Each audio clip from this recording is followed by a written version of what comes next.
It's another cup final for Jürgen Klopp and Liverpool.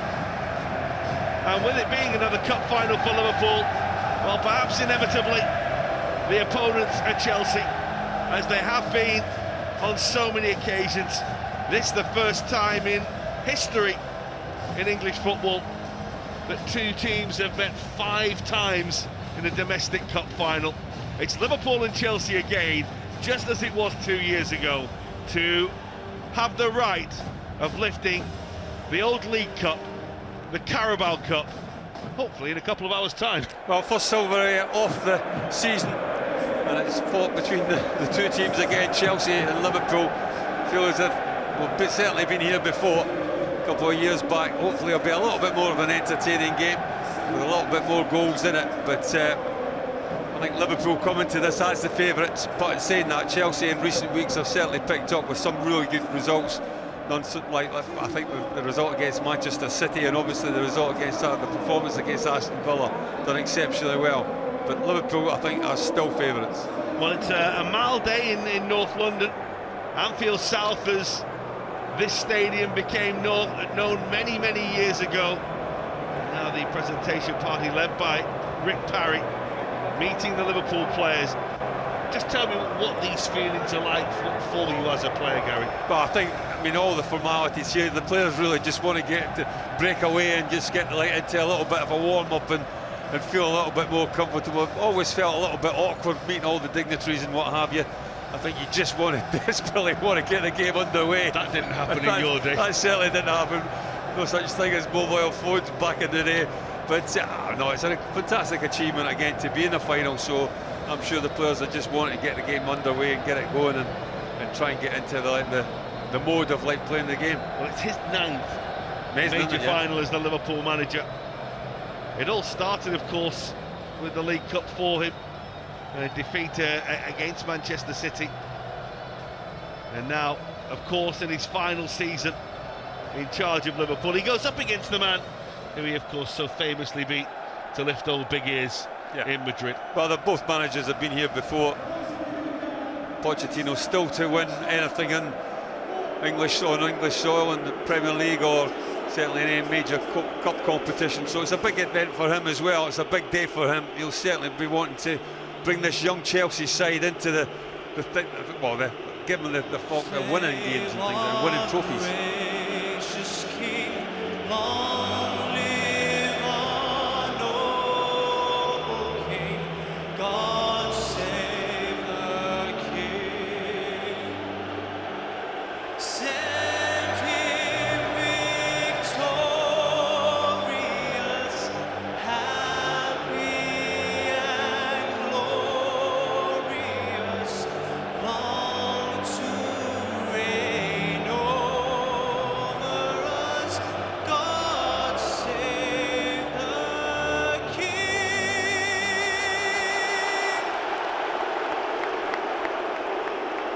Well, it's very nearly time to get down to business. Liverpool and Chelsea head-to-head in the League Cup final. 2 years ago it was FA Cup final, it was League Cup final. You can date back to 2005 and that famous game in Cardiff where Jose Mourinho lifted his first major trophy as Chelsea manager. Since then, of course, we've had FA Cup finals, and now once again they meet in a final at Wembley.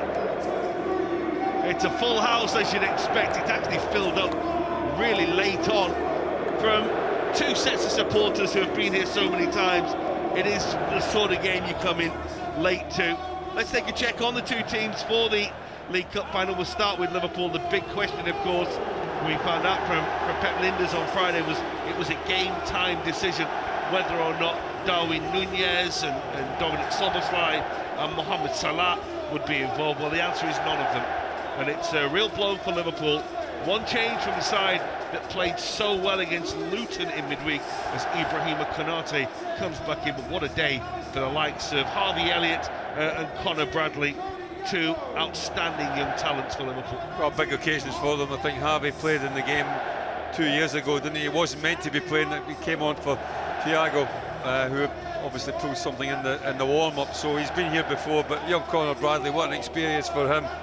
And you've got Kevin Keller into the equation as well. Who forget his performance in the last of the League Cup finals that we were in 2 years ago, but obviously scoring that winning penalty. Hopefully it's not going down to the wire like that. Hopefully we can get the result done in 90 minutes. But as I say, it's against a Chelsea side that in recent weeks have picked up a little bit of form. Well, Mauricio Pochettino has been trying to find out his best Chelsea team for most of the season. He has got injury problems today. Thiago Silva's not in the matchday squad at all, but Lever Colwell returned against Manchester City and returned really well last week, so he plays alongside Axel Disasi.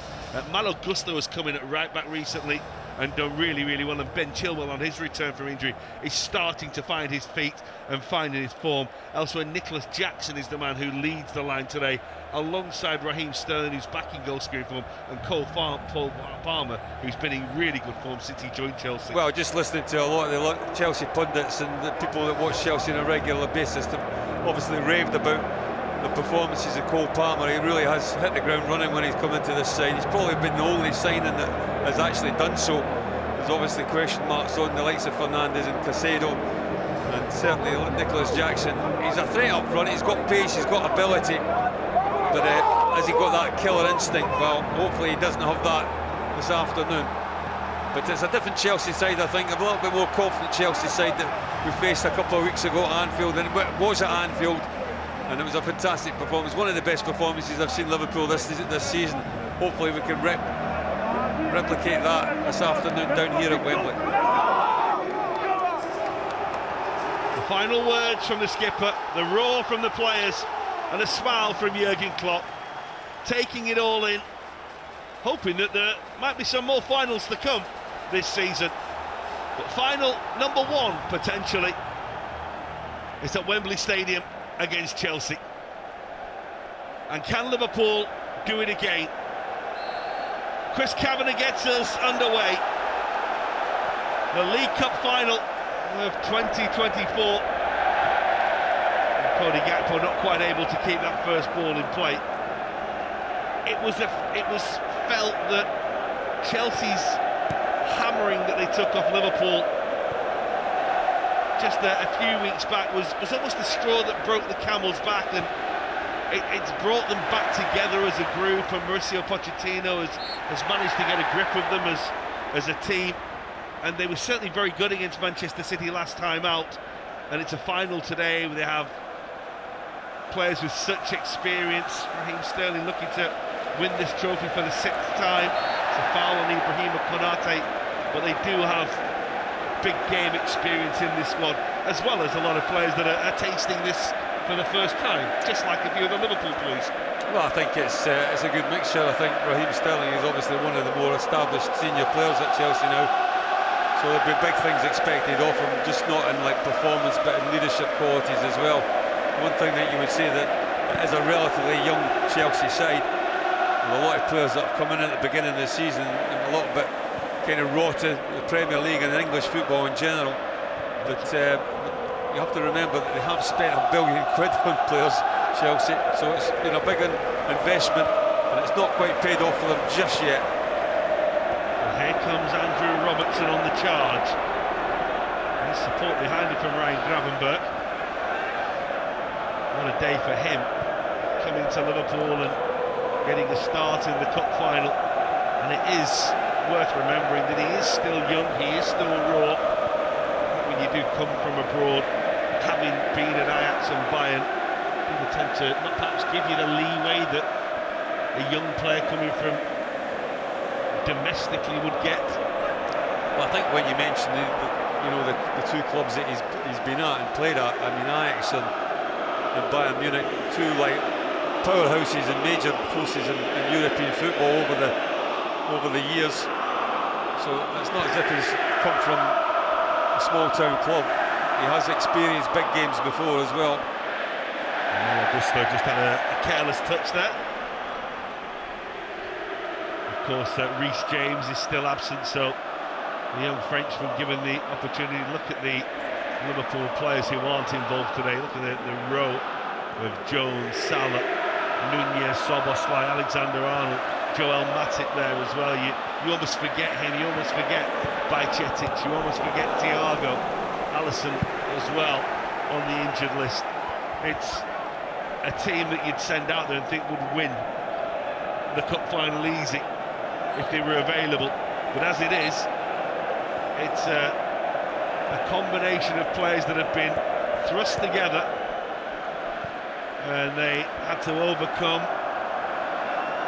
Well, I was mentally impressed the odds, really, the other night. I was mentally impressed with their performance like the other night there. I know this is different. I know it's at Wembley and it's against Chelsea. It's probably a little bit like stronger than Luton, but I thought Liverpool's performance right from the get-go was really, really good. The closing down was exceptional. The counter-pressing was exceptional. It's just that they couldn't really score that first goal in the first half, but certainly the second half they were all over them. Robert Sanchez is back on the bench for Chelsea after injury. Georgi Petrovic has come in for him, and well, I think was always going to start this game, even with Sanchez being back involved. And Sanchez, of course, has been out for a couple of months now. And Chelsea have had a number of injuries, but then again, everybody has. It's part and parcel of the modern game, the number of injuries that teams seem to be suffering from it, and it's almost why they seem to be carrying bigger squads now. Of course, adding him has really improved Chelsea, I think, is a good way of putting it. He's a strange kettle of fish, I think, Cole Palmer. I mean, he's a talented young individual, but not 100% sure where his best position is. I don't think he's going to give you the work rate that maybe like a Pep Guardiola wanted at Manchester City, but he's certainly got ability, he's got talent, and he certainly has flourished in this Chelsea side. I'm not entirely sure how much convincing that Manchester City tried to. That's a challenge on McAllister, which is a foul, and it's a free kick to Liverpool. It wasn't a particularly good challenge, straight through the back of Alexis McAllister.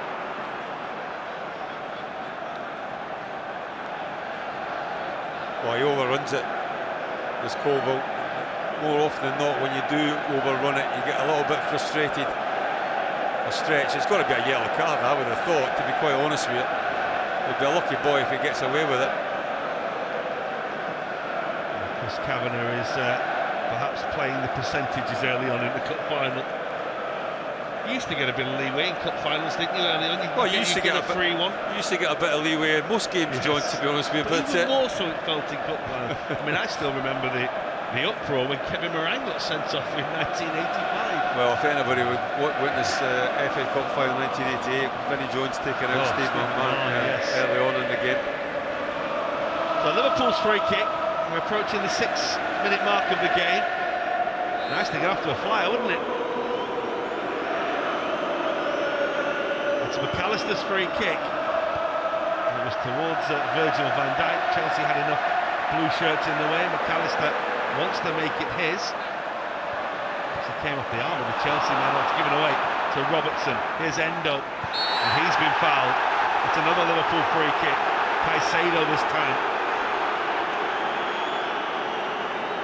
Well, tackle's flying in it. Always here. He gets a little bit swamped, does Endo. I don't think Caicedo does an awful lot wrong there, in all fairness. Perhaps the bull in the China shot approach probably went against him. Endo trying to flick it round one side and go around the other, just was body checked. Well, more or less a carbon copy of the first free kick that Liverpool had there. Hopefully he can maybe do a little bit better with the delivery into the box. Well, Virgil van Dijk laid the foundation for Liverpool's comeback win against Luton in midweek. He waits now with Konate round the back. Well, it's going to come towards Ibrahima Konate, and he's going to be penalised for handball. Well, Chelsea, I can't quite believe the market at Chelsea, like for the free kick there. I mean, Konate was free as a bird. But he just peeled off a little bit more. Like McAllister could have found him with a cross quite comfortably. Well, Liverpool have won it again here, although Caicedo able to step in. And now Chelsea's counter-attack will be led by Sterling. The ball is back to Kelleher. It wasn't the most straightforward ball for the goalkeeper to deal with. It was a little bit bobbly, so he decided to go first time downfield. Here's Elliott. A good toe from Enzo Fernandez. Big tempo about the game early on here. I suppose you'd expect it.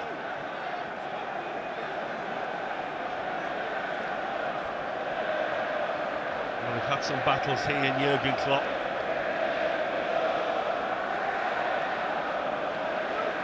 Chelsea themselves know that with the cash layout that they've had, they have to win trophies. That's Robertson. It's not going to come round, or is it for Luis Diaz? It is. It's a comfortable save for Petrovic. Strange thing was, had he seen or been aware of Cody Gakpo, he was probably the better option. Well, I thought that's what he was going to do. I think Gakpo at the far post, he could have actually given it to Ryan Gravenberch on his left-hand side, Andrew Robertson. The cross wasn't really doing any favours for Luis Diaz, because it was a little bit floaty, a little bit loopy. Couldn't really generate any sort of power and pace on the header. Well, here's Conor Bradley, who had the game of his young life against Chelsea just a few weeks ago. He's been through a lot since then. He was super again on... Oh, he's arguably been man in the match in every game he's actually played, so, I mean, he can't do much more than what he's been doing. That's Van Dijk. It's towards Bradley. Chilwell is the defender. So many subplots in this game. We talk about Pochettino and Klopp from the European Cup final. I mean, even going back to the likes of when Ben Chilwell was at Leicester. If you believe the reports that you saw back then, it was a tussle between Liverpool and Chelsea to try and sign it. It's really good by Robertson, under pressure, on by Gravenberch. Played out nicely there. It wasn't the easiest to get out of, was it? No, it was a bit ball bouncing a little bit about all over the place. Andrew Robertson. It's a little frenetic at the moment, isn't it? A little bit. I think that's what you would expect, really, in that cup final. Nervous tension. Enzo Fernandez is...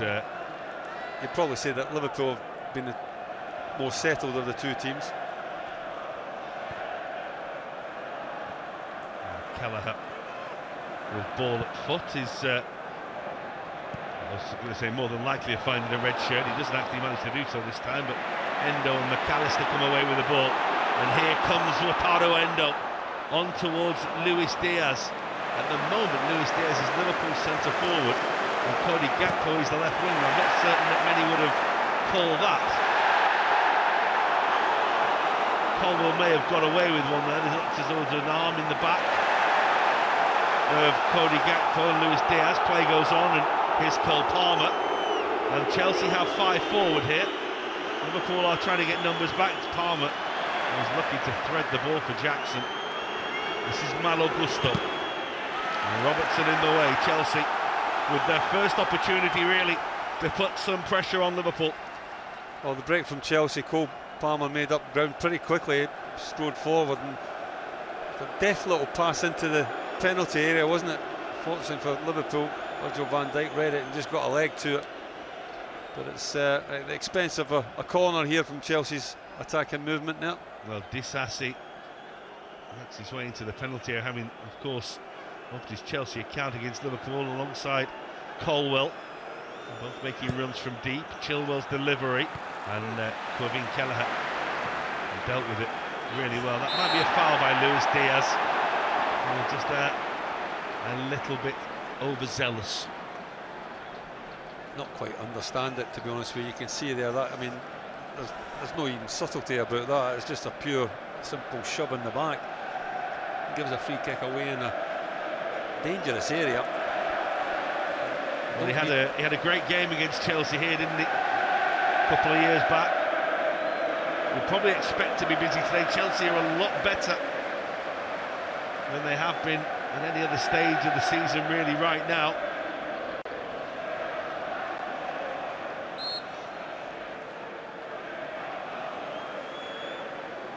Chilwell and Gallagher over the free kick. It's going to be Chilwell. It's headed away well. The follow-up shot will be comfortable from Malo Gusto. It was a bit of a shin roller. Comfortable for Kelleher. It's one of these ones that it starts just somewhere below your knee and runs all the way down on your instep. Well, that's a poor touch. And it's Bradley and Luis Diaz is arriving, just forced a little wide. Liverpool still have the opportunity, and it's Gravenberch, and it's Luis Diaz. The shot was charged down, Luis Diaz again, and closed down by Caicedo. Liverpool in a hurry to win the ball back. Endo did really well to keep it. Here comes McAllister. There goes McAllister! And it's straight at Petrovic. Well, you could see he was looking for options. Endo does exceptionally well. He kind of miscontrols it, but he gets the bounce of the ball and break of the ball. You can see McAllister's, he's trying to look for a pass, he's trying to thread a pass, but there's nobody really that's in the open. So in the end, he just takes the shooting opportunity. Well, here come Liverpool again, and it's Luis Diaz! Saved by the goalkeeper. That's the first big stop of the final. Petrovic saves. Chelsea gave the ball away early in the build-up play and nearly paid the price. Liverpool hunting in packs right now. Gravenberch with nowhere to go. That's a foul on Gallagher by Endo. Well, two opportunities. We saw midweek that it had umpteen opportunities. A slip there by Disasi lets in Liverpool. It's a decent effort from Luis Diaz. Certainly asks questions of the goalkeeper, Petrovic. He's up to the task. Good save down low to his right hand side. It does look as if Cody Gakpo's kind of up. Well, I have to say that they're so fluid up front. I mean, you're never quite sure if Gakpo's playing through the middle or playing on the left, and Diaz is playing through the middle. As it looks just now, as Diaz back onto the left hand side. Well, they reversed it. Here's Gallagher for Chelsea. Now Chilwell.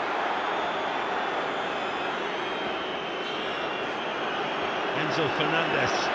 Liverpool do really well, especially Harvey Elliott. He got back in there pretty quick. Got numbers back. Chelsea's threat of a counter-attack comes to an end. That's a super take by Malo Gusto.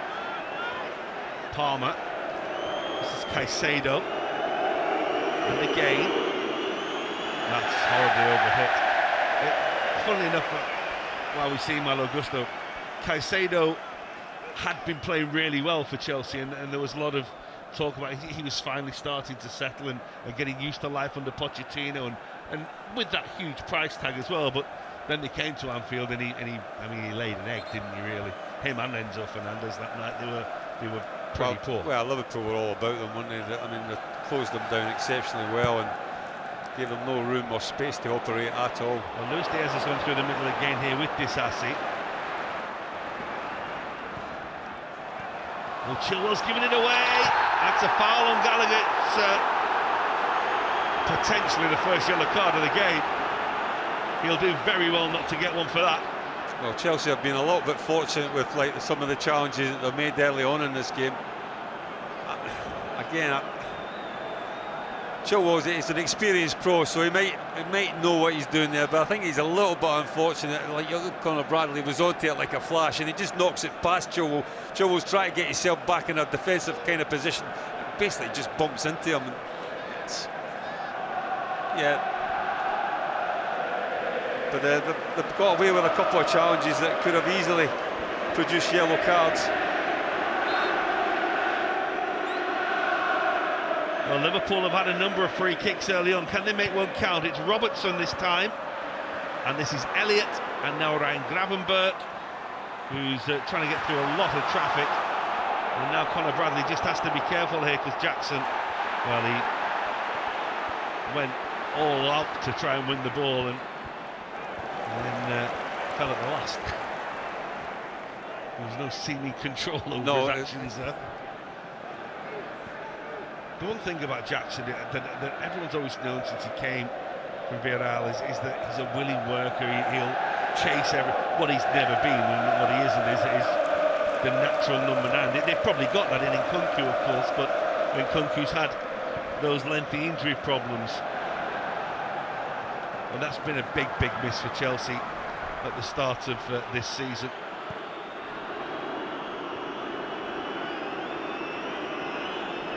Well, Chelsea in many ways have been second best so far in this game. One thing that Pochettino will be more than happy with is the fact that they haven't conceded. And Liverpool, as much as they've been the better side, have still not been able to break Chelsea down and score. Well, of course, if you take out the result the other week, every time Liverpool and Chelsea play, they draw.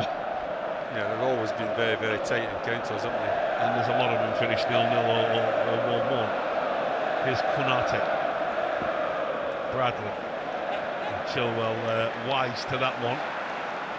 That's Colwell for Caicedo. Got away with a poor pass there. Chilwell will tidy up for him. Harvey Elliott again was very quick to the chase.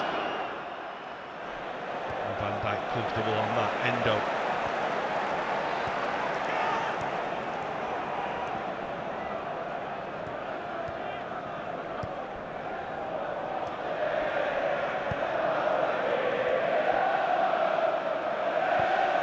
Talked about that game on the 31st of January as Bradley starts to charge again. Decided that he was going to have a pop as well. Sterling will bring the ball away for Gallagher. On the back of that game, of course, they got hiding off Wolves as well, didn't they? But those two games, it seems, have just changed their fortunes around. A good win at Villa, good win at Palace as well, and then a draw at Manchester City is a good result for anyone. That's good, yeah. I mean, what you all say that, I mean, and so often it's very much true, isn't it? Like when you've got a young side, that one thing that is consistent is your inconsistency. That win, of course, at Villa was in the FA Cup, but it was two pretty strong sides. Conor Bradley's not going to be able to take that in. Oh, Konate read that one in yesterday's news, never mind this morning's. It's a little heavy for Gravenberch, the idea was nice.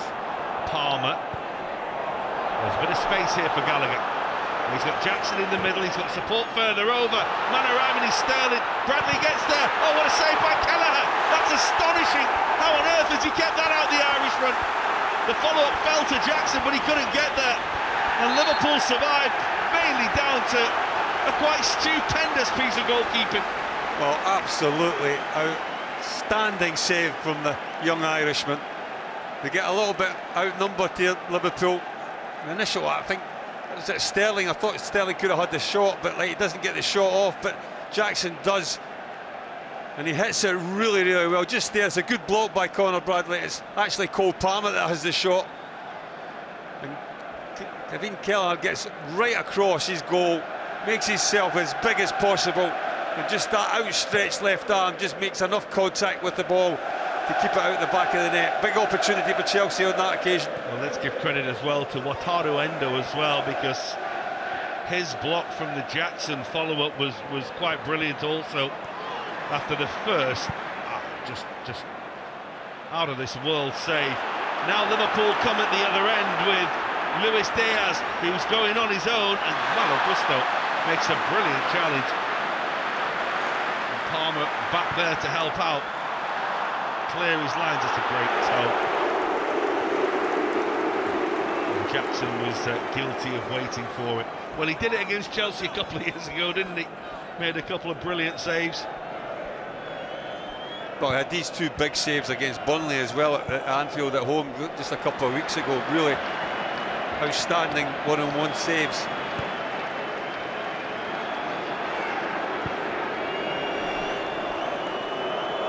Chelsea's best moments, this. Yeah, Malo Gusto. Cross struck Robertson. Endo away. Just the sense that Chelsea are not just with that chance coming into the game, just they're really growing into the game as a team in midfield. That's Malo Gusto. That's a rather straightforward block for Virgil van Dijk, who was able to read that one.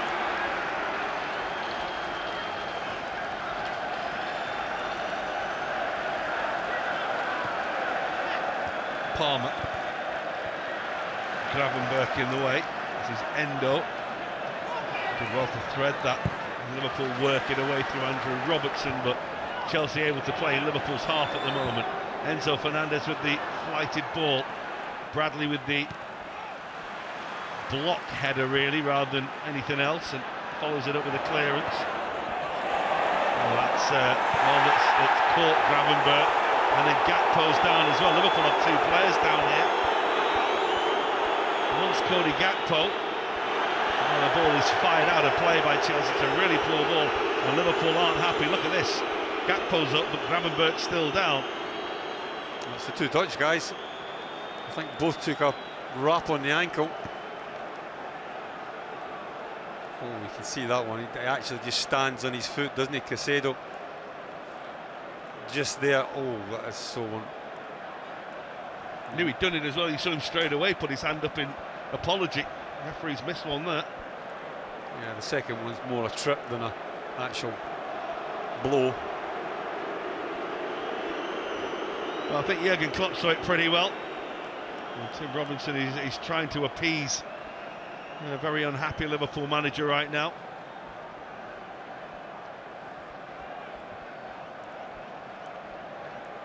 I think Andrew Robertson's pointing out what happened as well. And Chelsea's players are just having a little reset, although having come into the game a lot in the last few minutes, they'll be quite happy with the way that the game's changing round. Ryan Gravenberch looks in a lot of discomfort there. Well, you have to say that 3 or 4 of the challenges that we've seen early on in this game certainly have warranted a lot more than just free kicks.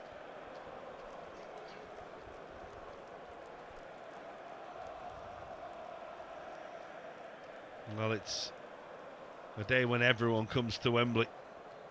You see Pep Lijnders and Jürgen Klopp are still very unhappy down there.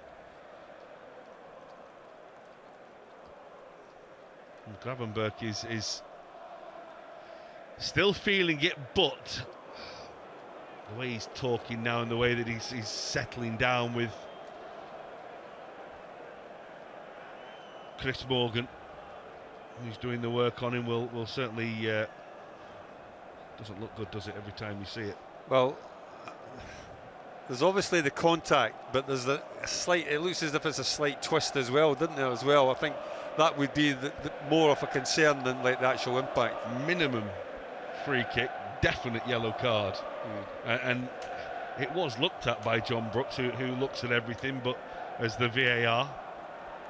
Caicedo is apologising, but he won't feel much better here, will Ryan Gravenberch. They have the stretcher as well, and a considerable level of concern continues for Liverpool's Dutchman. Oh, I think the mere fact that he's not really moved that left leg, has he? He just kept that like actually straight out in front of him. Well, Joe Gomez is going to be brought on for Liverpool here. I mean, it is a very young Liverpool bench today, as we know. Joe Gomez has all the experience in the world. Of course, in an ideal world, Trent Alexander-Arnold will be moving into midfield here, but he's not available today. Well, what do we do here? Do we put Conor Bradley further forward, put Harvey Elliott over there and play Gomez at right fullback? Well, given the look that Liverpool have had of late, it's just another hammer blow as Ryan Gravenberch is stretchered off at Wembley. The one thing you can see there is the unity amongst the players. Every single one of his teammates going over to him. But we're going to have to see how Liverpool are going to reset here. Are they going to reset with 3 at the back? No. Or are they going to reset with Conor Bradley moving up to the right wing and Harvey Elliott going into the middle of midfield? That's what I would say, yeah. Well, they're the 2 options, aren't they, really? Yeah. A touch from Gomez for his teammate. It's strange because he's clearly in pain. He's not in agony. But I think it would suggest there's ankle ligament damage straight away, the way that Chris Morgan looked at it, and they didn't even move it. He was just isolating it, wasn't it? And you can see on the replay how nasty and how as I say, obviously there's initial contact, isn't it, which is sore enough, but then there seemed to be a little bit of a twist as well. I'm not quite sure like how the manager certainly looks a bit perplexed.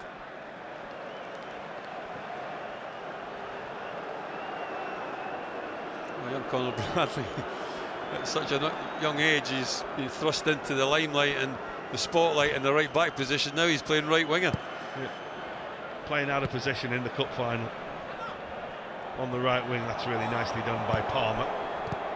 It's broken off Gallagher and it breaks for Enzo Fernandez. It's not a good ball from one who had such vision and such awareness normally. He tried to do the difficult one here. Well, this was the difficult pass. Had it been, I think Jackson was in. In fact, Jackson, he actually knocks off Jackson a little bit, to be quite honest with you.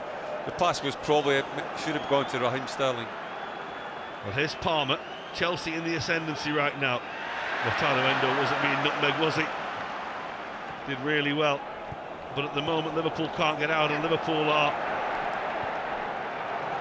having started the game so well, having to stay in it with Chelsea right now.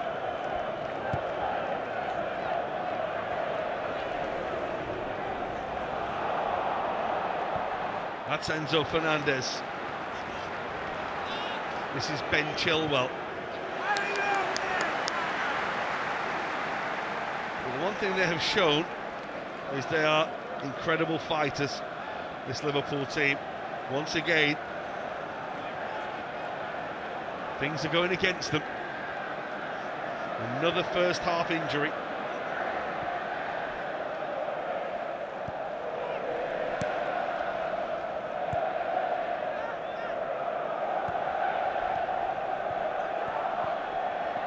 It's Van Dijk's. This is Robertson.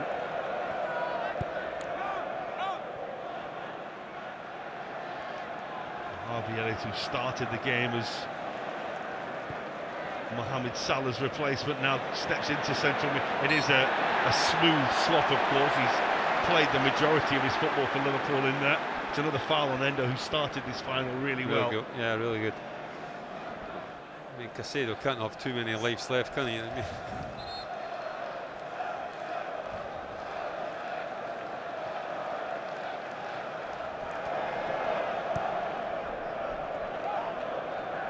Luis Diaz, who was very hot early on for Liverpool as an attacking force like the rest of his team at the moment, just can't quite get a break. That's Endo again.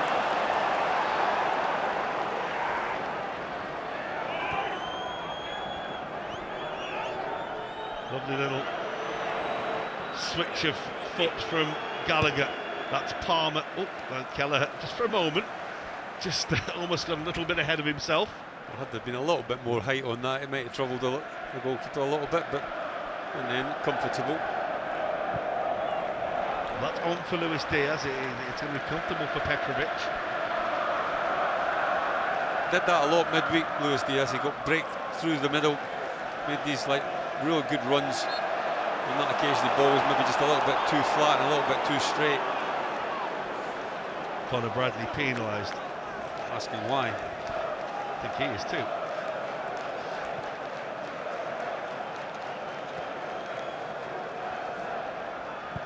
Well, Chelsea just seem to have sorted themselves out, playing the ball out now as well. They were getting themselves into a lot of trouble early on, and they've played beautifully through Liverpool again. And Jackson's made a really good run. He's got support from Sterling. Here comes Sterling now, 1-0. Or is it? There's no celebrations from Raheem Sterling, because once again the flag goes up. Well, that's what he does, Jackson. He likes to play in the shoulder of the last defender. He's always liable to maybe make that move a little bit quickly, get caught offside. It's a tight one though. From that angle you can't really determine how close it is. My initial thought was that he was offside. Well, my initial thought was he was possibly on, and from that angle there, obviously we can't see and make a judgment from that, but it shows how tight it was that you thought offside, I thought onside. Yeah. So this could go either way, this.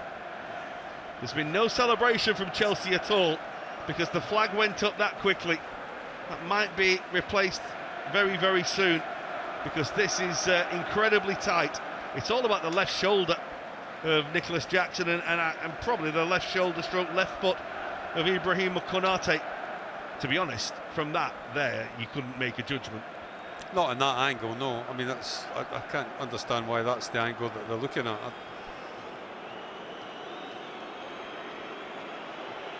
Well, Raheem Sterling will think this is close. Chelsea fans will feel this is onside. Liverpool fans will be hoping that it's offside. Remember all the drama we had with the offside goals a couple of years ago? Well, here we go again. It's offside, and it is by a whisker. Wow. Yeah. That's how tight and close these decisions are these days. I bow in deference to you, Mr. Gillespie. No. That's more luck than judgment, I can tell you. Bradley's done well to keep the ball in play there. Gomez having a wrestle with Raheem Sterling. Remember, they were very close once, those two. Oh, a bit messy over there on that far side. Two bright young things at Liverpool.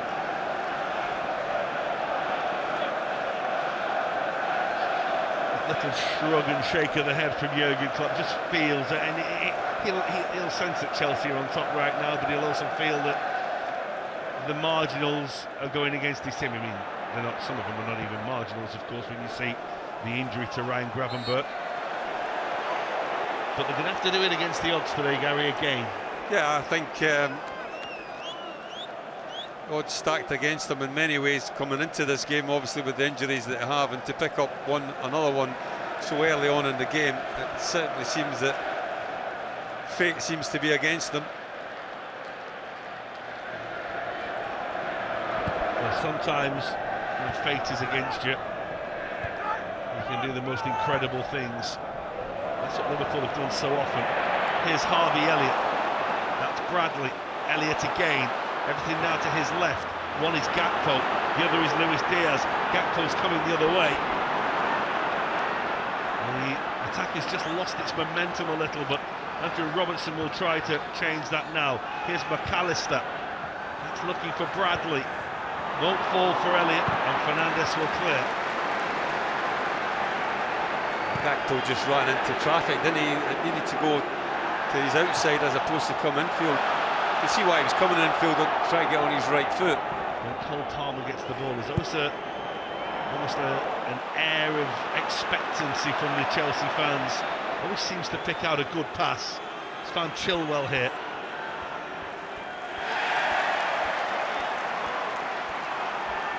I think the 3 against 2 worked there for Chelsea, because the two subs warming up behind Ben Chilwell raised their arms along with Chilwell.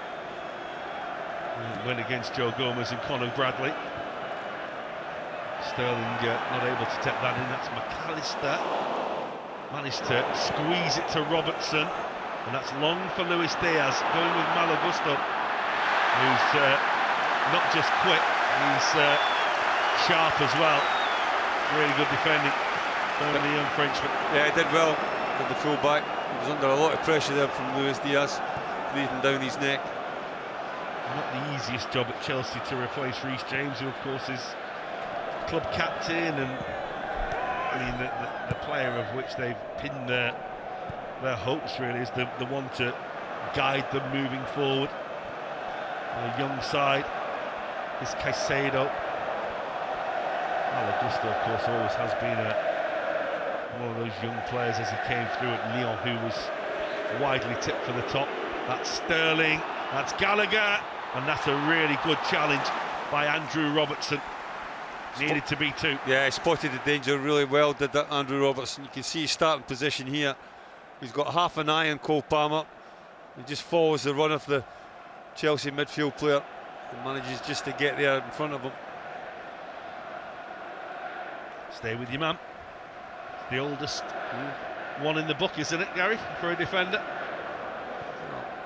Never leave your wingman. Well, the thing was as well, I mean, he could have deemed that as a pass back as well, couldn't he, like the referee? But yeah, it wasn't a deliberate play. No, not really. I think this thing's just gone out of Liverpool a little bit, isn't it? It's like the momentum certainly shifted after the injury to Ryan Gravenberch. Well, there's still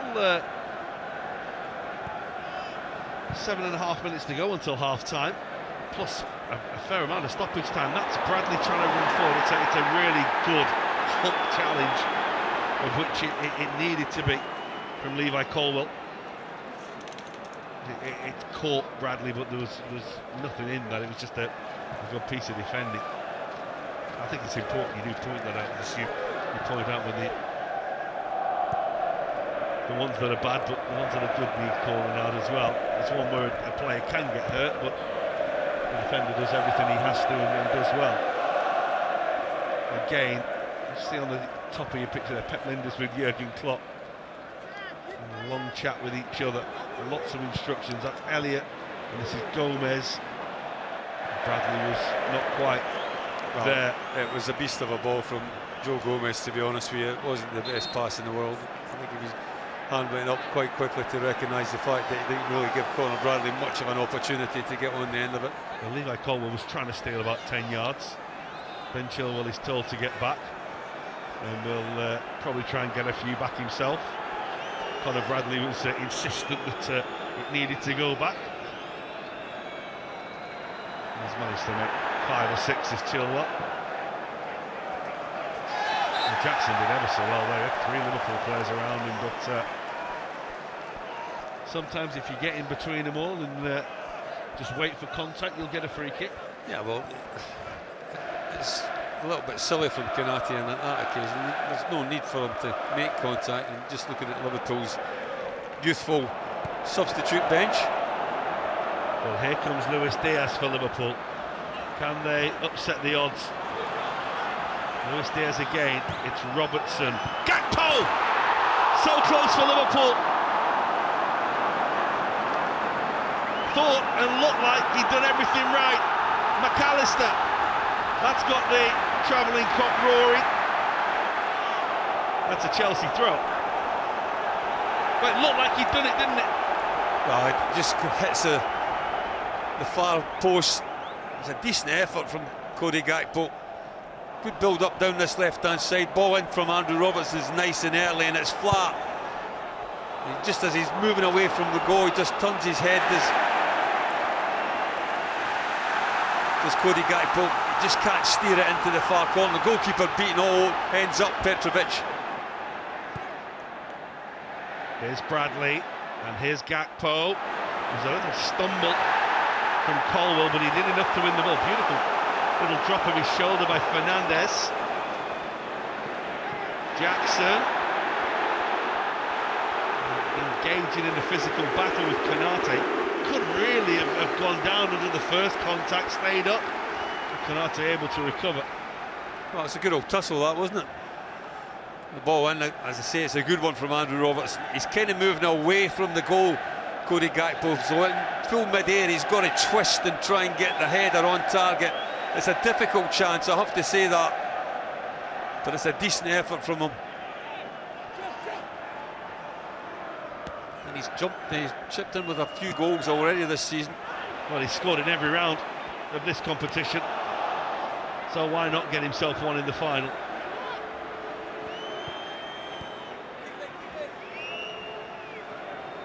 Enzo Fernandez, Colwill, now Disasi, Caicedo.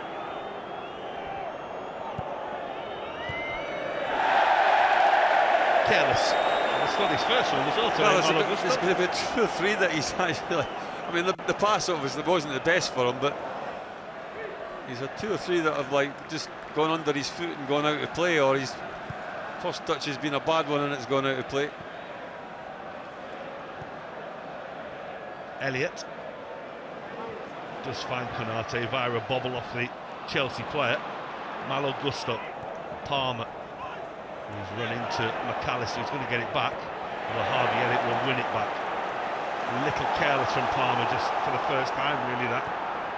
Here's Luis Diaz now. Robertson's continued his run.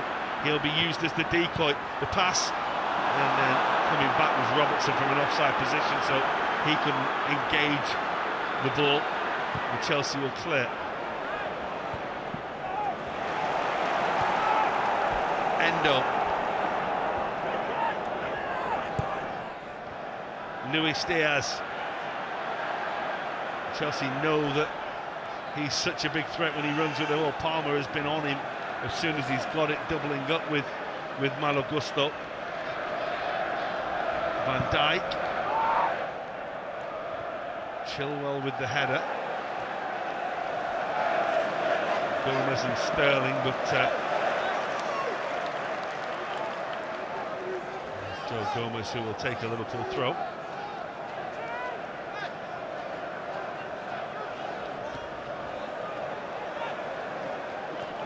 That wasn't the best throw in the world from Joe Gomez. It didn't give Harvey Elliott much of an opportunity.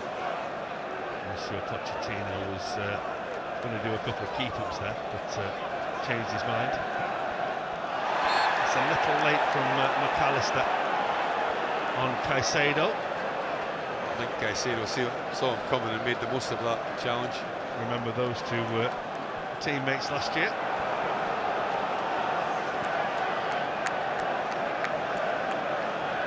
Again, subplots all over the pitch. Here's Malo Gusto. Palmer. Robertson's tried to read it. Van Dijk had to stretch though, didn't he? To make sure that the Frenchman couldn't get in on goal. Here's Luis Diaz. Rides that challenge beautifully from Enzo Fernandez. Here come Liverpool. It's Luis Diaz. It's Harvey Elliott. It's Luis Diaz. It's Conor Bradley. And it's blocked. So close, Liverpool. Chelsea survive. Gomez. Disasi misses it. Luis Diaz. Can they make something happen? He tried the little trick that just got a little too much on it. Well, Chelsea under extreme pressure there. Liverpool doing exceptionally well. You're just waiting for somebody just to put their foot through it and smash it into the back of the net, but Chelsea just get enough bodies back and make it difficult to play through it. Konate. Van Dijk. Here's Luis Diaz again. Robertson.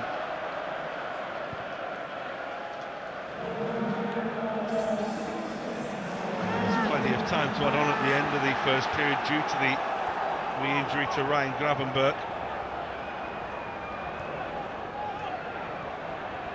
Luis Diaz again. It's another good block by Colwill. Gomez.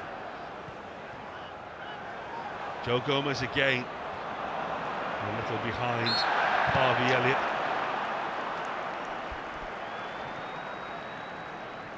Well, he's been influential for Liverpool, and many's a game just recently. I wondered just there, had Harvey Elliott just maybe like pulled the trigger and try and smash it as high and hard as you possibly could. And Liverpool then trying to play it across the edge of the 18-yard box or inside the 18-yard box, and Colwill that on the block there wasn't the most powerful of shots from the youngster Conor Bradley. And there come Liverpool again, and Luis Diaz again. McAllister just forces him a little wide. Just the pass needed to be a little bit straighter. But they're still coming, Liverpool. It's Endo, it's Luis Diaz. With 6 minutes being added on here. There's plenty of time left in this half. That's Van Dijk. It goes Bradley with Chilwell. Gomez. And Ben Chilwell did well. There's a little bit of afters and there's a little shove. And Gakpo then gets involved. And Joe Gomez is trying to settle it all down. And the referee will have to get himself involved here. Jackson has now joined everyone else. He'll run 40 yards to get involved, 50 yards to get involved, and in the old days the referee would get Bradley and Chilwell together and say, settle down fellas. Well, that's all that really needs to be done, to be quite honest with you. Chilwell was reactive, but Conor Bradley's going to get a yellow card as well. I don't understand that ruling. I do not understand that whatsoever.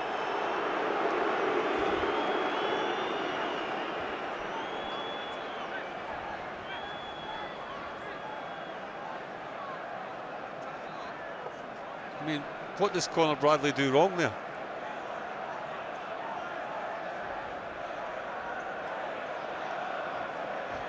Certainly needed Nicholas Jackson coming all that way to get involved.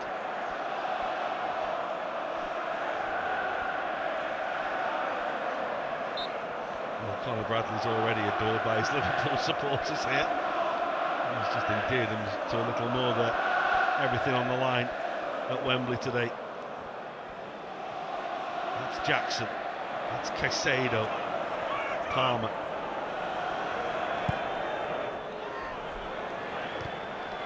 There's Van Dijk, safety first. And we're past the midway point of the stoppage time, although much of it was taken sorting out that little game of push and shove. Mainly push and shove. Wasn't push and push, was it?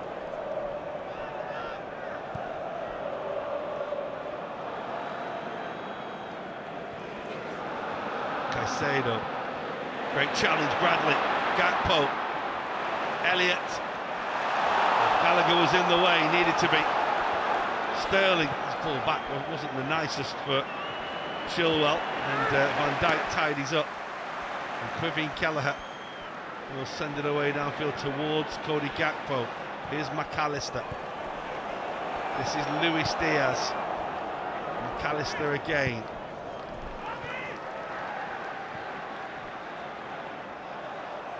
Elliott. Liverpool just got a modicum of control back, haven't they? Luis Diaz.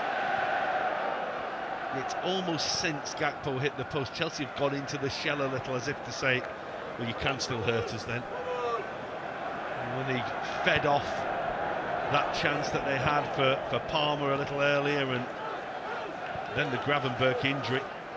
Now Liverpool are coming again, they found their feet again. Crossed by Bradley, away by Gallagher. This is Elliott for Endo, for McAllister. Just couldn't quite squeeze it for Gakpo. Well, Gakpo was on his way back from an offside position. He didn't quite read the little flick round the corner from Alexis McAllister. You've got to be on the front foot as a number 9 on that occasion, but he wasn't. He was coming back from an offside position. Robertson. Well, Augusto will have to go back home to his goalkeeper Petrovic. It doesn't do Palmer any favours. Luis Diaz's first touch is exemplary. Taking the ball down, McAllister.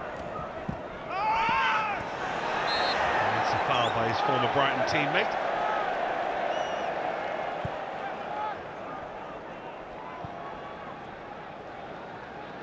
Well, many of the faces have changed, many of the names on the back of the shirts have changed since that final 2 years ago, especially for Chelsea. But again, it's as tight as those games were. And Liverpool right on half-time, looking to break the deadlock. Luis Diaz, Andrew Robertson,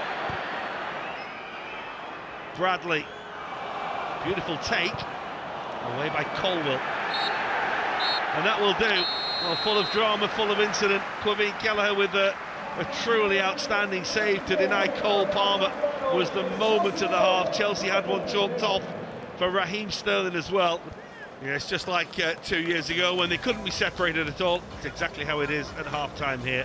It's Liverpool 0, Chelsea 0.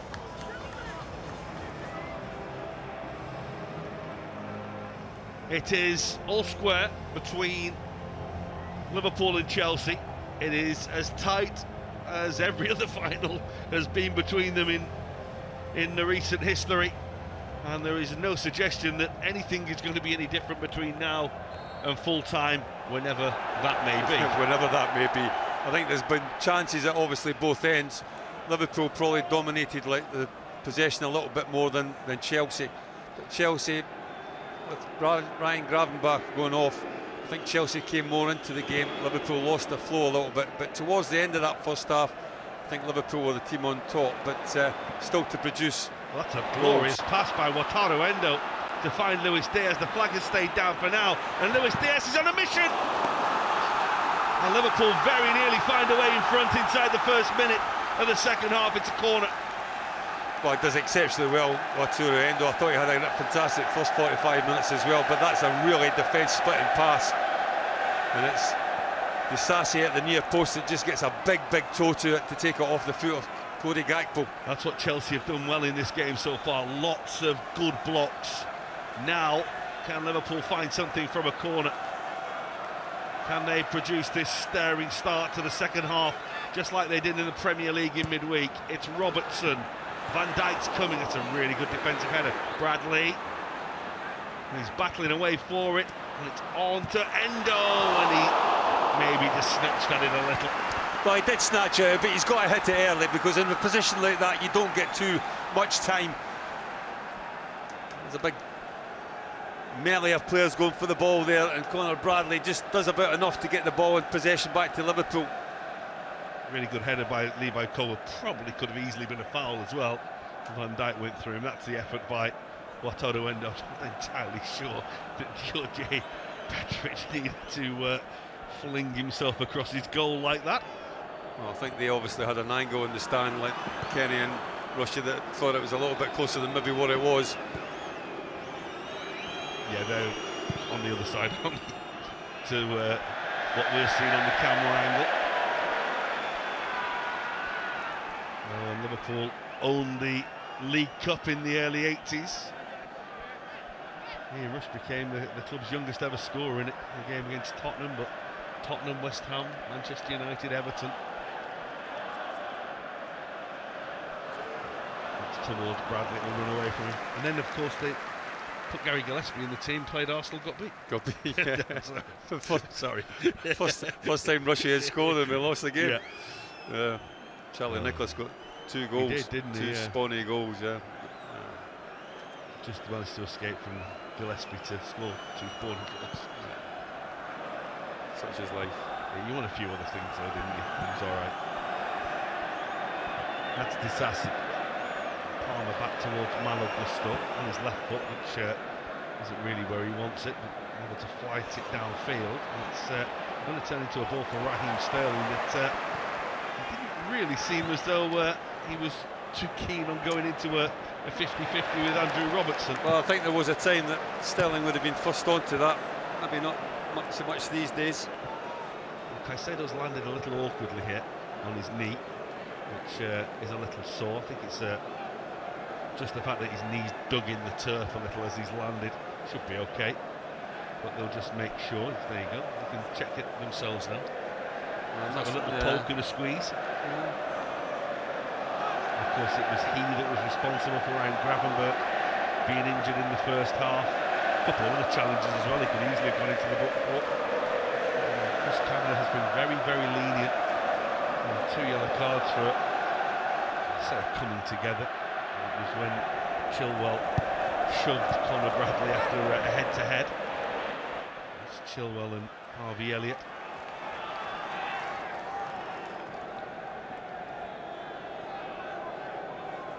They're the only yellow cards we've had so far.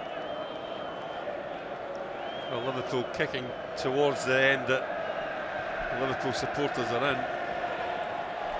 don't know if that will help them any. Or well, that means Chelsea are kicking to the end. Yeah. I mean, it's so finely balanced that Chelsea are better than they were in Anfield the other week, but Liverpool are weaker than they were at Anfield the other week in terms of, and it's not disrespectful to the players out there, but Liverpool have got a load of injuries right now. That's Jackson with Konate, and Konate did ever so well to win a header on the floor. That's Fernandes and Endo, and that's brilliant from the Japan captain Elliott. Look how many players are in and around that area there. And calmness by Gomez to find his goalkeeper. Luis Diaz has eased Malo Gusto underneath that. You're always going to be penalised for that. Yeah. You're always going to get penalised for it, whether it's a foul or not. Yeah, I'm not so sure that was the case, but oh, who'd be a fourth official, like standing on the? They had a little ding dong, something to these two, Joe Gomez and Raheem Sterling. As you say, it used to be best of mates as well, didn't they, I suppose? But two very bright young things in a bright Liverpool dressing room. And Sterling went off to take ownership of this competition at Manchester City. if you look at the winners for the last 10 years, it's Manchester City 6, and then a couple of Manchester United and Chelsea and Liverpool. Well, I think if he wins today with Chelsea, it becomes the most decorated League Cup player of all time, and well, English player anyway. Here's Konate.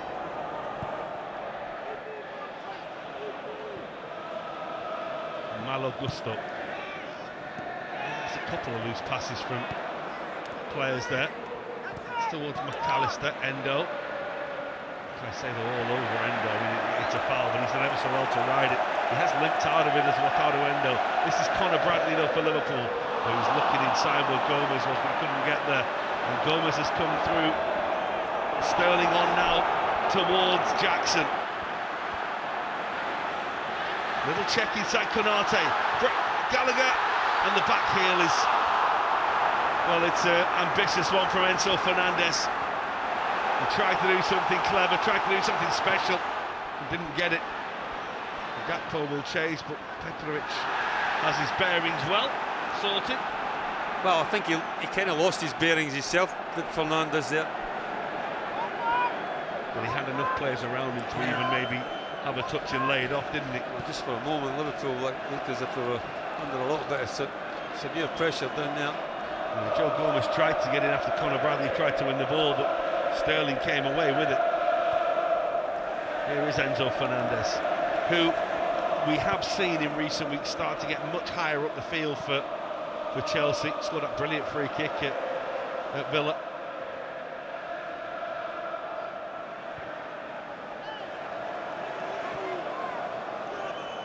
Colwell. Maybe a little look towards the future of Chelsea here without Thiago Silva today through injury. And Colwell, who has become very much part of the scene and have been out away from the club, and now of course in the international centre. That's a poor touch by Disasi. Now then, Liverpool counter-attack led by McAllister. Ball was looking for Elliott. It was Colwell in the way. It's been Colwell in the way all afternoon. Malo Gusto. Oh, Liverpool a little short-numbered now. Had absolutely nothing to the left there, Chelsea, so they had to check back inside. Palmer, now they have someone to the left, but a little deflection on the cross, and Kevin Kelleher will come and gather. Well, just there for a moment, Liverpool got sucked all across the field towards the ball, and Chelsea, had they just got the head up, the outlet was certainly down the left-hand side.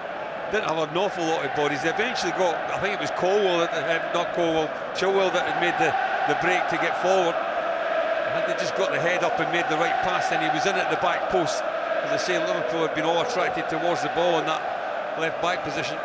Yeah, Raheem Sterling had come right across the field, hadn't he? And there was no one who'd seen that gap to run into. That's a ball for Bradley to chase. The goalkeeper Petrovic is coming and he deals with it nicely. Chilwell. And he's fired it into an area, and Konate took charge. Well, just for a moment there was a little bit of hesitation between defender and goalkeeper, but in the end they sorted it out between the two of them. Elliott. Diaz and Gakpo switched the game just for the time being. Quite often happens when Liverpool are looking to fire an early ball through the middle, and Diaz's pace as he breaks from left to right. So he's just moving back out towards that left-hand side now. He caught Luton out a few times the other night, nearly caught Chelsea out a couple of times so far. Here's McAllister. Great read by Disasi. Chilwell, lovely first-time ball. Sterling, Jackson, Gallagher. Here comes Malo Gusto. Momentum going Chelsea's way.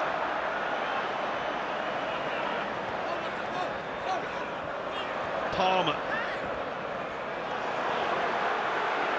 And still Cole Palmer.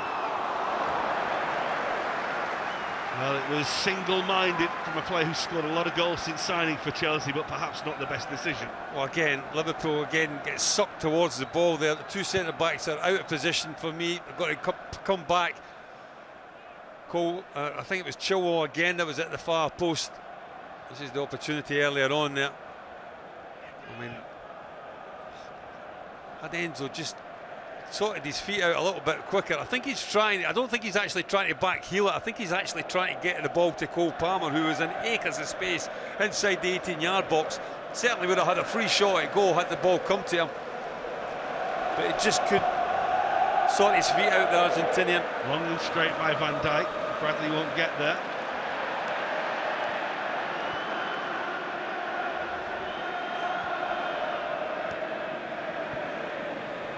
Disasi. That's Jackson. We're not far away from the point where Jackson would generally make way for Christopher Nkunku on as he continues his comeback from injury. Still not started a game since he returned, but I think it's perhaps inevitable that we'll see him shortly.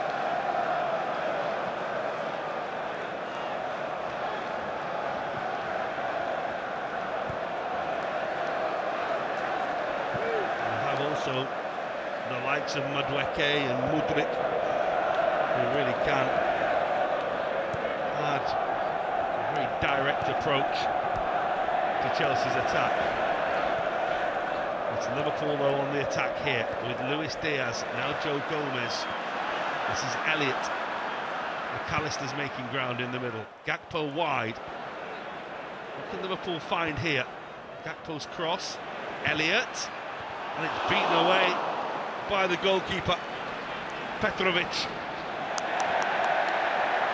A little more dramatic than it needed to be. I think he did make it look a little bit more dramatic than what it required. Lovely touch by McAllister. Here's Luis Diaz. Well, he was just stumbling, he just lost his balance and lost his momentum. And trying to recover it, wasn't able to control the shot. Well, he was never really in quite control of the ball, was he? Like, kind of like shifts his from left foot to right foot and then totally off balance. This is the save. I mean, well, I think you and I would have caught that one, John, in all fairness, instead of punching it, but there you go. Well, he's saved the important one. He had to save the Serb. That was to keep out the effort from Luis Diaz in the first half. Cody Gakpo. Good read by Caicedo, but Gakpo again. Not much to hit him, he goes in the middle. There was only Bradley there. A lot of players in and around the ball. Liverpool keep it moving, there's a foul there.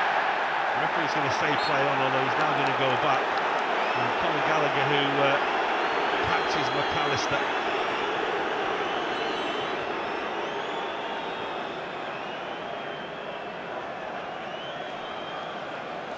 It is part of Gallagher's name. He has a tendency to leave a leg in now and again. Well, that's exactly what he did do. He just left his leg in there. It was a bit of a dead leg for Alexis McAllister. It's a cheap one, isn't it? Thinking that play's going on and just catch them. He's not the only player who does it in the game, of course. Well, they've not really been that productive from set plays so far in this game, Liverpool. Well, time for someone to be productive from a set play. Reaching the hour mark. There's the delivery. Van Dijk is there and scores! Liverpool's captain rises highest to put them in front. The leader who's becoming a legend at Liverpool further sows himself into the club's history. Well, he is certainly a towering figure when he plays at the back, but even when he goes up front and plays in that central position for the free kicks, he really is imposing. He's an imposing kind of fella, and what a header that is. Meets it absolutely perfectly, no question. Bit of a mismatch. I think it's Chilwell that actually is picking him up.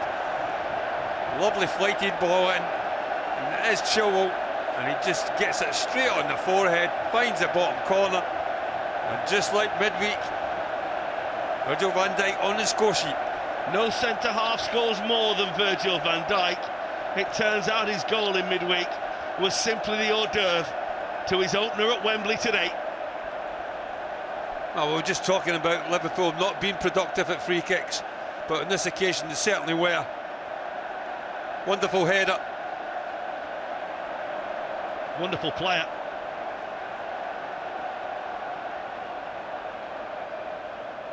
And just look at that. Just look at what it means.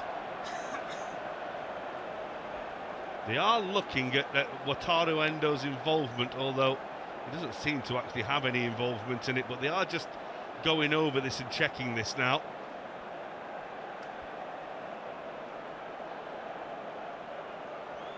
And Cody Gakpo is there. Virgil van, I mean...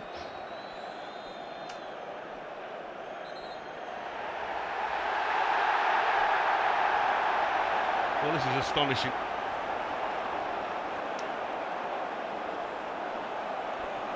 Chris Kavanagh's going to the screen here, and this is a huge moment. They're looking at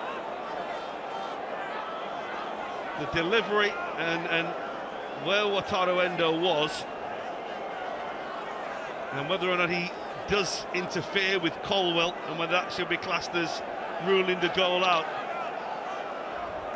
Well, if this is disallowed, I just don't know what's going wrong with the game, to be honest with you. We see it on a regular occurrence, like there's bodies all over the place, pushing and shoving, and I mean this is one of the most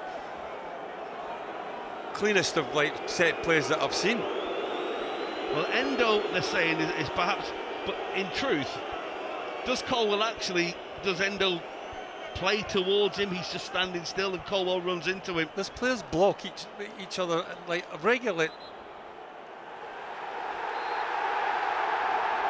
Well, Chelsea have got away with one there.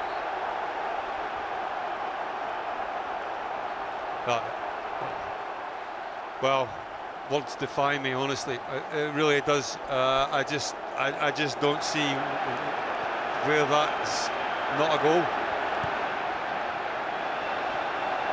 You can see what it's been given for. Well, that will lift Chelsea's fans and lift Chelsea. Well, similar to the game 2 years ago. Chances at either end, goals chopped off at either end. Is it going to be the same outcome all the way to penalties? Just have to wait and see, but for me, it just baffles me that. Well, here come Chelsea with Palmer. And it's Van Dijk who gets it away and finds McAllister. And Disasi able to tidy up.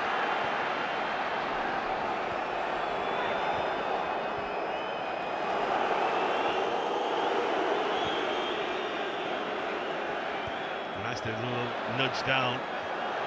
Although Alexander McAllister as well to take it back after Malagusto did well. Here's Endo. There have been a couple of goals. Liverpool were actually the victims of one of those. But yes, strange, very strange. Gakpo thought he was fouled by Caicedo. The referee felt otherwise. And right now, Liverpool feel everything's going against them.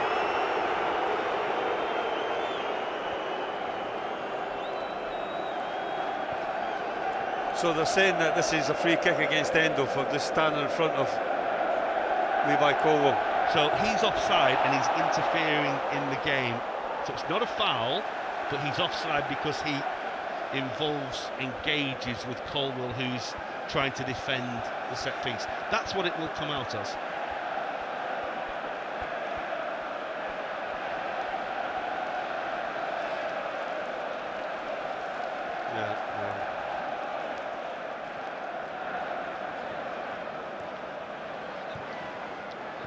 See it every game that we've done, John. There's been this contact inside the 18-yard box, from bodies pulling shirts, pulling jerseys, tugging at each other. Referees do absolutely nothing. Just tell me, Gary, as a player, you think you've scored a perfectly good goal there. We are about to see Nkunku as predicted. How do you almost reset yourself to I mean, you're angry now, aren't you? You're furious. Yeah. Well, yeah, you're absolutely furious. I think, and rightly so. It'll be a shock decision, this one, like with Raheem Sterling coming off and like leaving Jackson on, but he's not really been involved in the game too much, Raheem Sterling. Yeah, I think as a player, you feel as if you've scored a really, really good goal. Nothing wrong with it whatsoever. And as I say, there's so much goes on in the 18-yard box when you have a corner or a free kick or any set play that I just don't get how sometimes they give free kicks or sometimes they chop goals off, and other times they just let the game go. It's Van Dijk with Nicholas Jackson, who again is really putting himself about. He's not going to get a free kick for his tumble. And neither's Gallagher there, and now he will.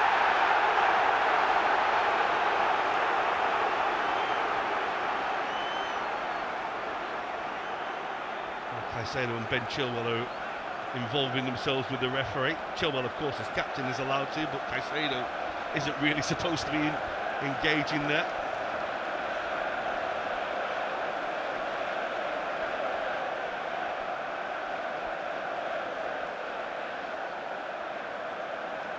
Handball. I mean, in truth, that's a foul. The last one's a free. The last one's a free kick. But how can you play when someone's lying on the ball? Difficult out there at the moment for everyone, and calm heads are needed. Liverpool feel they've scored a perfectly good goal. It's been chalked off. It will hurt even more if Chelsea can go down the other end and score themselves now. Gallagher, who was fouled over the free kick. It's very, very deep. Disasi jumping for it. Little break for Chilwell, who looks to return it on his left foot. There's a good block by Gomez, but it's a corner. He's a little bit unlucky, Joe Gomez. He's out really quickly to block the cross from Chilwell. Ricochet just comes off him and goes out for a corner. Could easily go in any other place, not for a throw-in or anything, but it's a corner. Liverpool got to defend it again.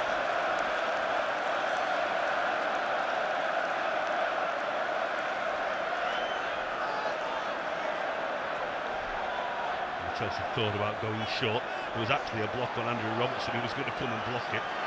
Well, that would have been controversial, wouldn't it? Here comes the Chelsea corner, and it's flicked on and put up onto the crossbar. We're on top of the bar by Disasi, who seemingly just had to touch it to turn it home and didn't. Well, there's a little flick at the near post in the centre. Not 100% sure who it was. Might have been Jackson. It takes it to the. Well, it's Colwell, I think, isn't it? And then just touch it and score. Well, again, there've been questions whether he was offside or not. It's not easy, obviously, is it? When it comes so comes fast, so quickly and through a crowd of bodies as well. It's so difficult to pick up the flight of the ball.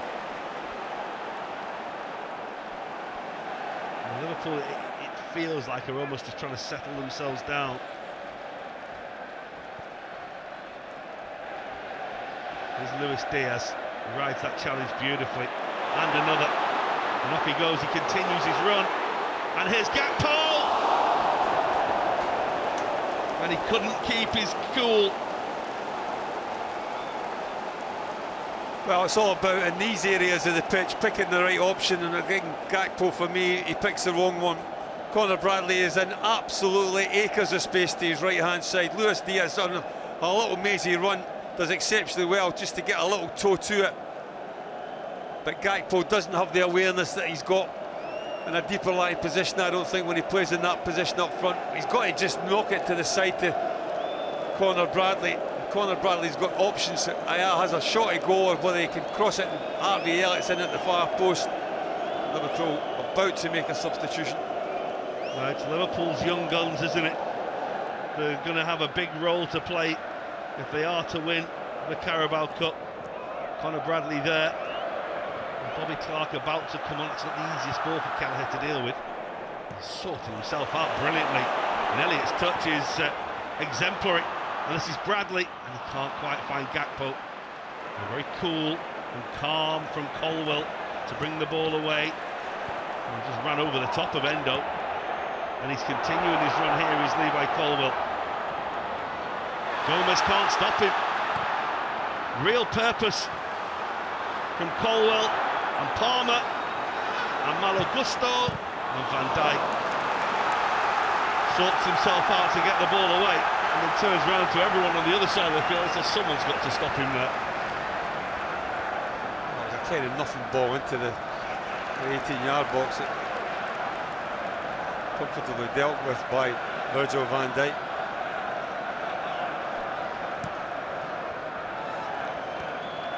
I think we're under no illusions that this game would be a lot closer than what we saw a couple of weeks ago at Anfield. Certainly proved that. Gallagher will just drift harmlessly out of play, and Liverpool now can make their change. Well, it's Conor Bradley who's going to make way. He's put everything in today, having to move to the right wing position. He was doing so well at right back, of course. And now Bobby Clark's going to come on, and imagine in the middle of midfield, Gary, and Harvey Elliott's off again. Off out wide, shall we say again. I think poor little Harvey gets shoved all over the pitch. Great moment for the young man there, Bobby Clark. I think no surprise Conor Bradley coming off. I think he's on a yellow card as well, which certainly would have come into the equation, letting the managers thinking.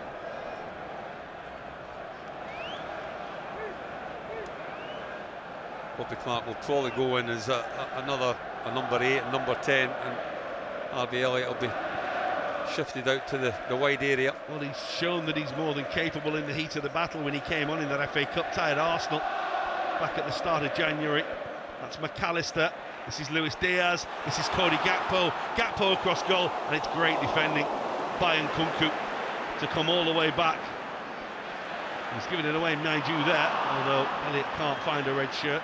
And Enzo Fernandez able to bring it away, although McAllister reads his Argentina teammate, picks him off. Here's Clark. T1 up with your first couple of touches. He's on a corner. Yeah, I just thought he could have maybe played it in first time. He wants, obviously, he's just come on, he needs a couple of touches, but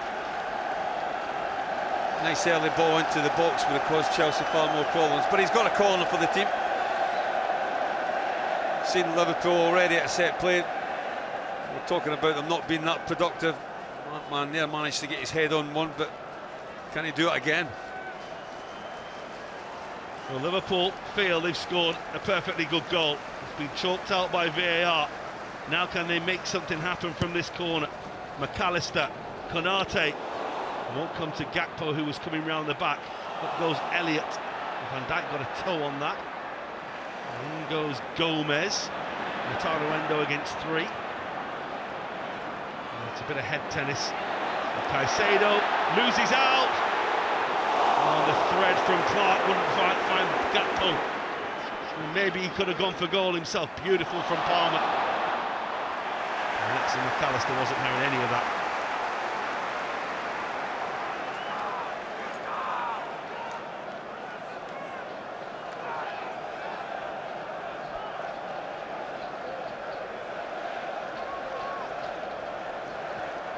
Caicedo. A little look at his old Brighton teammate who snapped into the challenge. Yeah, we might have been teammates once, but we're not anymore. Chilwell. You get the feeling one goal will be enough to win this. It's just who gets it, if anyone does. Liverpool felt they'd done it. 15 minutes remaining. Malo Gusto. Again, it's Cole Palmer. Gusto again. Lovely thread by Caicedo. Palmer onto his left foot. Brilliant ball. It's Chelsea's turn to hit the woodwork through Gallagher. Looked as though they, just like Cody Gakpo in the first half, done everything right. And it's the woodwork that is hit, not the back of the net. Well, it's Cole Palmer down the right-hand side. He's looked most likely to open Liverpool up. He does on that occasion with a lovely little pass into Conor Gallagher. He gets a good touch on it, and Liverpool post comes to the rescue. Keeper was he's beaten all ends up, really, wasn't he? Well, it was a mirror image, really, of that one in the first half. the Gakpo header, wasn't it? Here's Endo. He was fouled.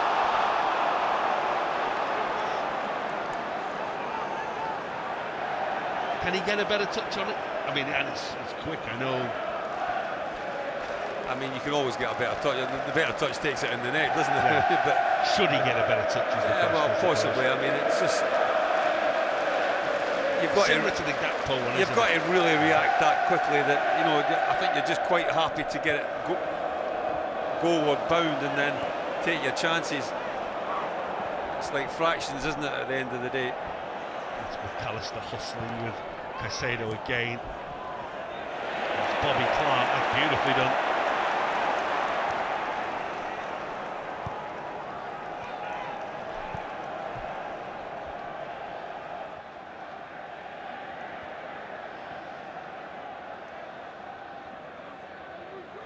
Luis Diaz.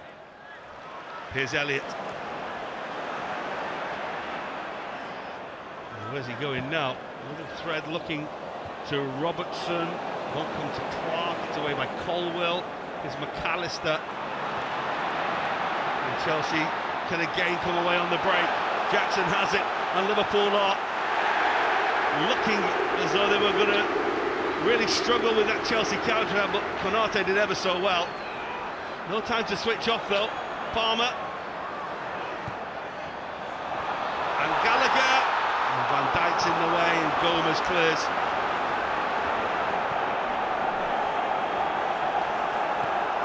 Well, Liverpool, if they're not careful, they're going to get done on this left-hand side. 2 or 3 occasions this second half, they've been sucked towards the ball, crossing the far side on the left-back position, and they've just left Chelsea a little bit overnumbered on our right-back position. Centre-backs are getting dragged towards the ball. It's the reason they're getting out of position a little bit. Virgil van Dijk on that occasion getting back in to make the challenge.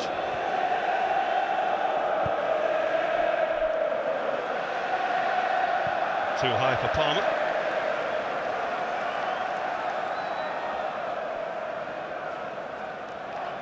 Oh, it's crazy, this game, isn't it?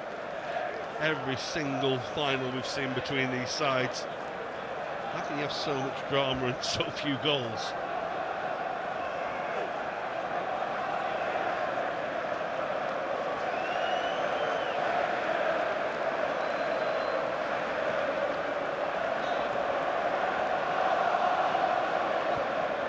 Ball looking for Gallagher. Bobby Clark is there with him. And look at that battling from Bobby Clark. McAllister and Caicedo are involved in their own little game within the game at the moment. Here's Luis Diaz. He's got Gakpo in support. Malo Gusto hasn't really left him all day. Who will win this battle? Diaz turning and weaving and trying to craft something for Liverpool. And McAllister. Ball got stuck under his feet. Here's Elliott. Gomez round the corner. Well, what a time to score your first goal that would have been for Joe Gomez. It makes a really good overlap run. The ball from Harvey Elliott was maybe just a little bit too slow and a little bit behind him. Needed to force him to the byline a little bit more. I mean, it's inches, it's millimetres. It's not a bad pass, but difference between getting a shot at goal and a comfortable shot at goal is millimetres. Bobby Clark battling again. They're doing well. His dad scored a hat-trick here for England schoolboys. It's a foul by McAllister. And he gets a yellow card.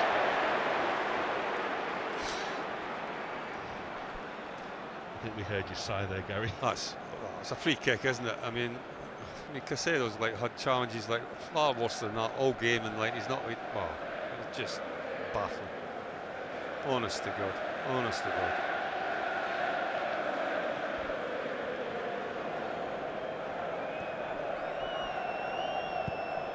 Colwell, Chilwell.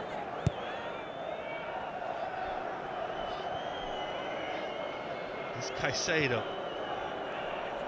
It's a lovely ball from Nkunku. Not a good first touch there by Jackson. And here's Endo. Sees he has a bit of time, sees he can get Liverpool moving, and he does. He finds Elliott.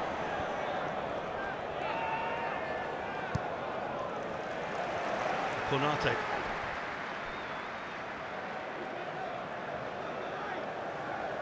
Nine minutes and counting.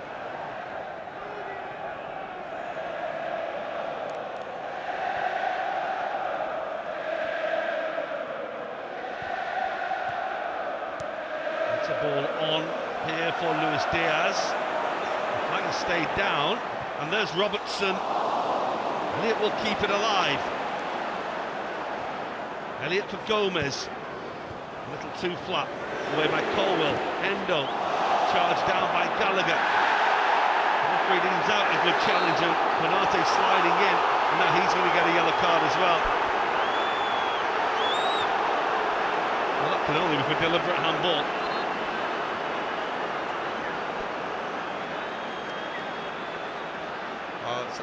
Joe Gomez has got to go in a little bit harder than that. Does it hit his hand?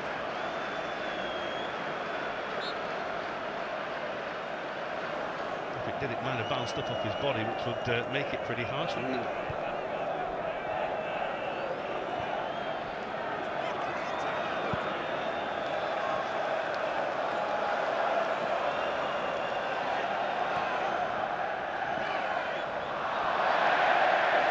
It's not often Cole Palmer makes a mistake. He did that. He was thinking already of what he was about to do with the ball rather than taking it in. Well, pensive faces and both sides of the. But then again, you could probably pick any face from any of the last two and nearly three cup finals between these sides. You probably have everyone looking exactly the same. Go back to 2005, you'd see the same. Still argue about whether Andy Carroll's header was in 2012. That's Enzo Fernandez. Good challenge by Konate. Palmer. He's looked for the ball for Chilwell. It was actually on as well. Just a little behind Chelsea's left back. Enzo Fernandez. Liverpool trying to settle into a defensive unit, and it's a ball towards Nkunku, but he can't get there. And just for a moment it looked as though the goal would be at the mercy of the Frenchman. Well, he does well, Gusto. Doesn't dally, just gets the ball into an area where he expects the forwards to attack it. It's just slightly overhit. That's the danger, I think, from Liverpool's point of view. Build-up play down the right-hand side, and then people sneaking in from that left-hand side for Chelsea. And Nkunku, on that occasion, just fractions away. Well, Liverpool are preparing Jadon Dans, James McConnell and Kostas Tsimikas right now. They're going to their young guns, and of course their Greek scouts who knows a thing or two about being a Wembley hero. Gakpo can't take it in. Well, Taruendo's been outstanding today, he really has. Heart of an absolute lion. Here's Luis Diaz. Couldn't find Elliott. It's going to come to Jackson. Enzo Fernandez makes a clever run. Even cleverer run now by Palmer. This has opened Liverpool up here. This could be a huge moment. The threat is for Gallagher. He's in on goal. And Kevin Kelleher again for Liverpool, just as the first half, makes a quite outstanding save. Well, he's off his line exceptionally quick as Kevin Kelleher, which really closes the space down between him and Conor Gallagher. And the Chelsea man just quite couldn't slot it past the oncoming goalkeeper. Great save again from the young Irishman. Brilliant save. Momentum now with Chelsea. Enzo Fernandez. And now the ball is for Jackson. And Konate's trying to get there, and he does. Jackson's still persisting. And Gallagher!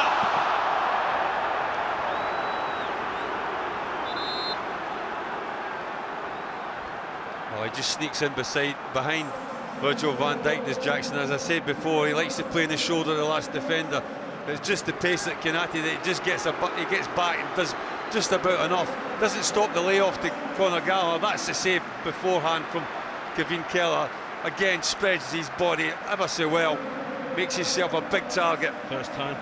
Possibly first time, and lift it over like that, but take a touch, then you get the goalkeeper out to close down the gap. Sorry. Andrew Robertson makes way for Kostas Tsimikas. And look at these Liverpool changes. Alexa McAllister's also going to make way here. He's been brilliant, I think, today, alongside Endo McAllister. And on comes young James McConnell in the middle of that Liverpool midfield, and Cody Gakpo. That's three huge players making way. Jayden Danns made his Liverpool debut just a few nights ago in the last minute of a game against Luton in the Premier League, and now he's come on in a League Cup final. Amazing, absolutely amazing. What a moment for him. If it was, yeah, just I don't know what you're going to say, John. Go and get yourself a winner, son. Go on. Go on. Well, your dad would be, and your granddad would be immensely proud, as all your family will be right now. I think Liverpool needed something. They look a little bit jaded, to be quite honest with you. I mean, understandable as well. And it would be very forgivable if a few of the Liverpool players are a bit leggy. The funny thing is the hard work actually seems to start now, because Europa League starts again, and the FA Cup this week. Let's go still back towards Petrovic. A slice from him, that's McConnell. It's offside against Jayden Danns. And he has gone on and he's had a shot, but I'm pretty sure the linesman would have taken that back. Yeah, I think in his heart of hearts, I think he knew he was offside himself, wasn't he? I think the Chelsea players did as well, because they weren't overly trying to prevent that shot. He managed to get the shot off them from the young man. And he's done really well, hasn't he, this year at youth level. He's really excelled, he's really come on to the extent where Liverpool feel they can bring him on in a game like this. His and Kunku for Chelsea. And Konate in the way. And Clark steps in, and there's Chilwell.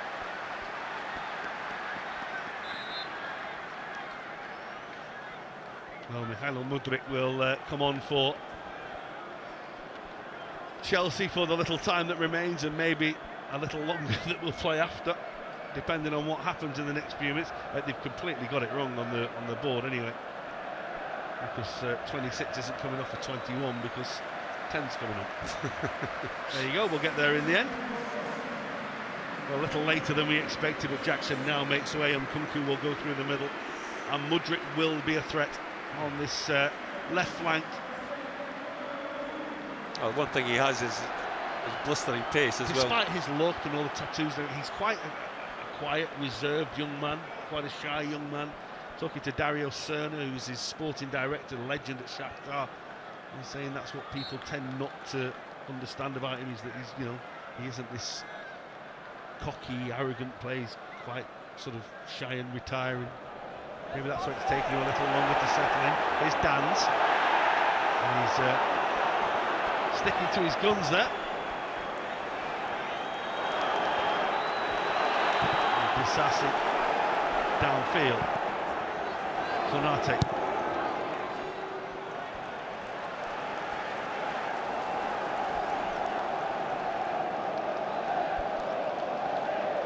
Well, there is going to be 6 minutes of stoppage time at the end of the game.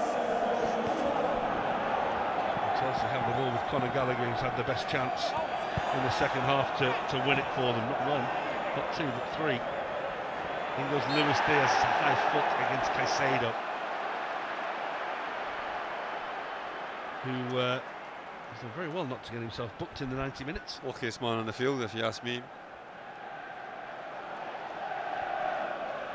Well, there's time for both of these sides to win it yet.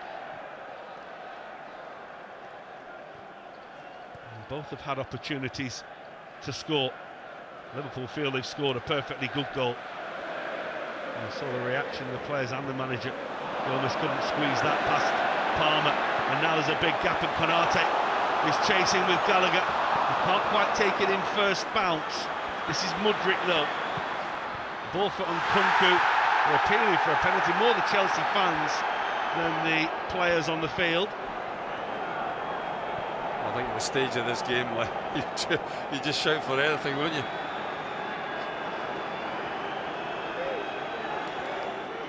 So Liverpool now in a midfield of Endo, Clark and McConnell. The front line of Elliott, Dans and Luis Diaz. It probably was not in the plans of Jürgen Klopp when they reached the League Cup final at Fulham. The fans are trying to get right behind them. Liverpool trying to just weather Chelsea's attempts to win the game. Well, that's Palmer, and that's Nkunku, and that's a brilliant challenge. But that's Palmer, and that's Kelleher, and it's driven across goal, and Gomez was there, and Kelleher saves again. It was mad in the penalty area. It was crazy legs all over the place, and Liverpool survived. Well. If this game hasn't had enough. Tackles flying in everywhere, challenges going everywhere, legs going everywhere, ricochets everywhere. Just nobody can put their foot through it and put it into the back of the net. And credit again to Kevin Kelleher. When you ask your goalkeeper to come up trumps, he certainly has done so far this afternoon. Big saves at important times. And Liverpool have lost Gakpo, who was a good height in defence as well as attack.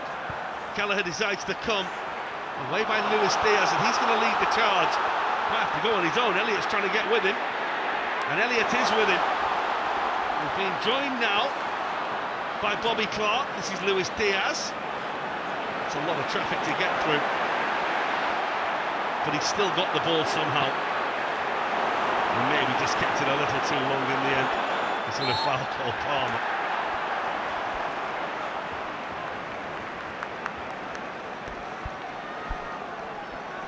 Well, I think he's out on his feet, Luis Diaz, to be quite honest with you. I was amazed that he could run that fast on that Liverpool counter-attack. Certainly put a big shift in.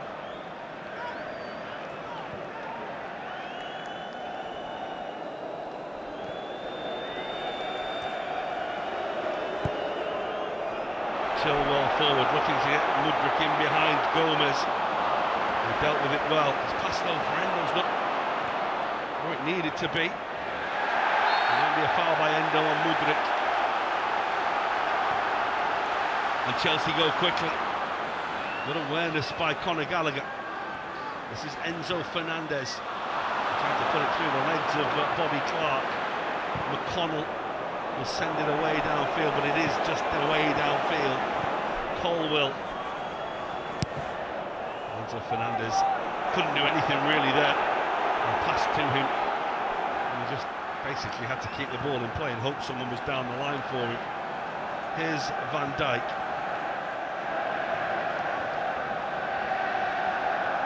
The last time they went head-to-head in the League Cup final, I don't think anyone could understand how it finished goalless. And now we are just minutes away from it happening again at Wembley. And if we blow up on 96, less than a minute and a half. Here's Van Dijk.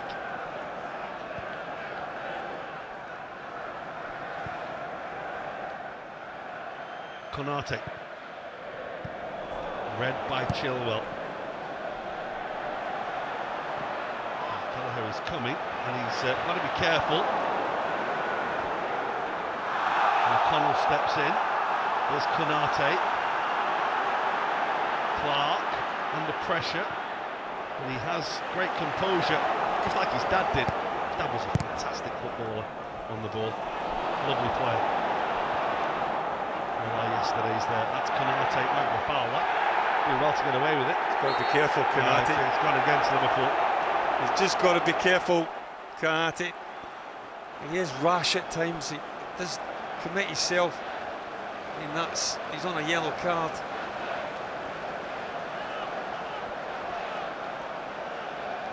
Well, Chelsea can win it here. It's the last chance of the game. We are right at the end of stoppage time. They have had numerous chances to win it in the last, 20 minutes. They haven't taken them. Now, with 96 minutes up, Chelsea have one last chance. Palmer delivers, and it was a tired ball at the end of an energy-sapping match. And in the rain of North London once again, we are going to extra time. How on earth is it 0-0? It's incredible, isn't it? It's one of these fixtures that you just kind of like know before you kick off that it's going to be like tense, it's going to be nervous, it's going to be close. Chances at both ends, goals chopped off at both ends. And it's 0-0 eventually, but how has it stayed 0-0? Well, God only knows. I don't know why or how, but Liverpool at this moment in time, they've got their under-18 side on. Well, we're going to find out if that under-18 team can produce heroics and historic victory for Liverpool, because at full time it's Liverpool 0, Chelsea 0. And so we go again. And so Liverpool and Chelsea go to extra time again in a cup final. And so this young, battle-weary side must find it within themselves to go for another half an hour. He'll already be immensely proud of his team today. He'll feel that they probably should have been given the win in 90 minutes, but Chelsea will feel they should have scored, and a combination maybe of a bit of bad luck and some bad finishing denied them. Liverpool denied by the referee and by VAR. And so 30 more minutes in the League Cup final of 2024. Goalless again between Liverpool and Chelsea for the third time in a row at Wembley. Well, so often we see these extra times and teams tend to just like, I'm not saying go through the motions, but it's very rare that you see an exciting 30 minutes of extra time. But certainly if one team were to score, then Liverpool decimated before this game, and even more so now. As I say, so many youngsters on the pitch at this moment in time. Great experience for them, but they've got it all to do, in all fairness. It's a tough old ask. For James McConnell and Bobby Clark from Liverpool's academy, they are up against two of the most experienced or most expensive midfielders there's ever been in world football. The two players that Chelsea have pinned their future on, really, to be the anchors of this team moving forward. That's Caicedo there with Colwill, and now Chilwell. That's towards Nkunku. Lovely turn by Elliott. Elliott for McConnell, who is another player that Jürgen Klopp adds to his list of players that have featured in the League Cup for him. He's just shy of 100 now, Jürgen Klopp, 97. He's not going to make it to 100, of course. And Jadon Dunn's another one, of course, and today brought in. McConnell again. Elliott will chase. Elliott will get there. And Elliott will cross. Oh, Dance was arriving. And Malo Gusto is waiting for the ball to come down. That's Luis Diaz. And Cole Palmer and Malo Gusto will combine to get the ball away. There was a little uncertainty from the defender there for a moment. It wasn't far away from finding Jadon Dance, the cross from Elliott. Kostas Tsimikas has come on as well, hasn't he? He did, yeah. Andrew Robertson, just there as we see him. McConnell. Here's Clark. McConnell again.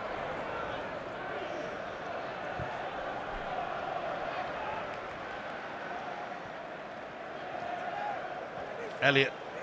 Lovely run by Gomez. And good recovery from Mudryk, given the opportunity to make the recovery. Yeah, it was just a little bit lacklustre from Joe Gomez, which is certainly unlike him from he performances so far. Looked up to the heavens above, didn't he, when he realised he'd had a heavy touch.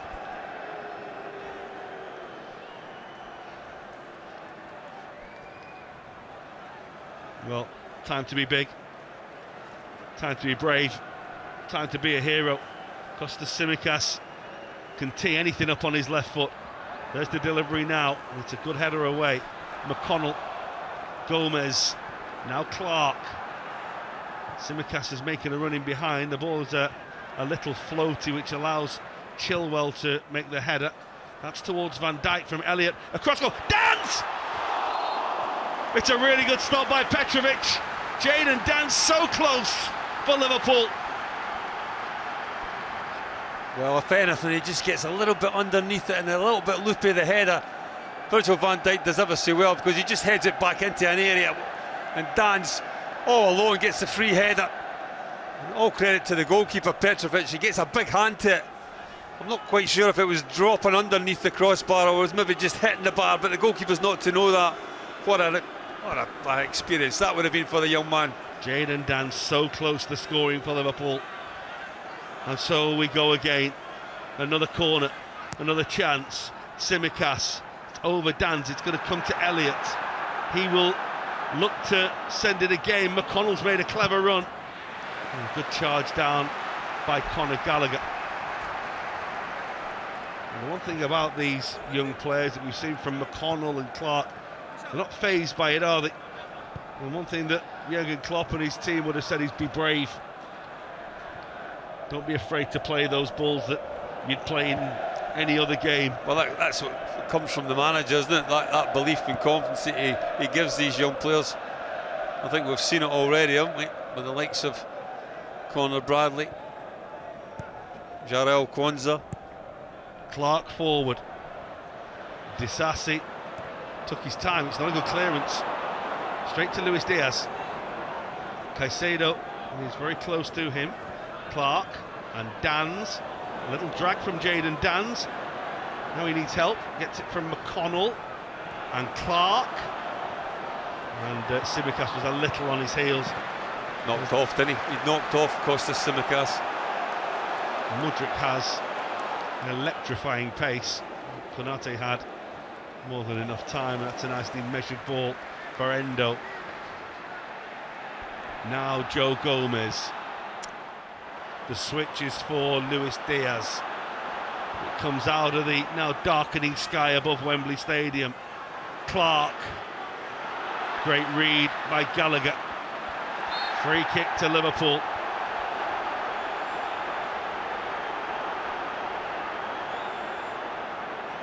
Well, I don't really know what he's running on, Luis Diaz. Well, Conor Gallagher's going to make way here. And Chelsea are going to freshen things up. I mean, in a way, you could say they're going almost more attacking, because in taking Conor Gallagher off, it means that Cole Palmer's going to go and play more centrally now, and Noni Madueke will come on this right-hand side.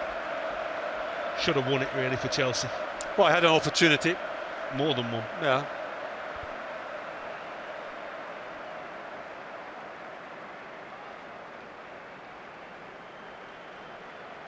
Moths have been out again. He's certainly making his walk off the field last a long time, so much so that all his supporters have stopped clapping him. And Madueke is fast and direct, just like Mudryk on the other side. First thing he's got to do, though, is some defending.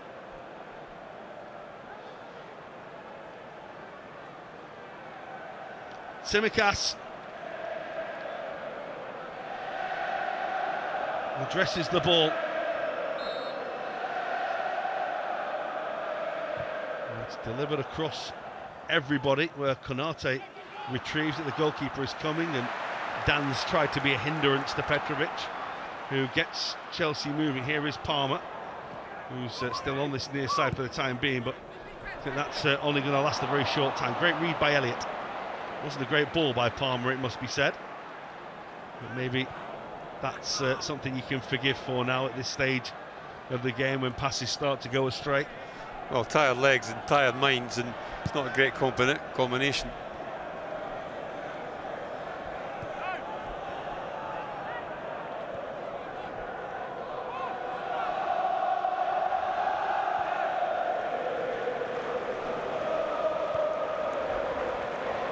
van Dijk.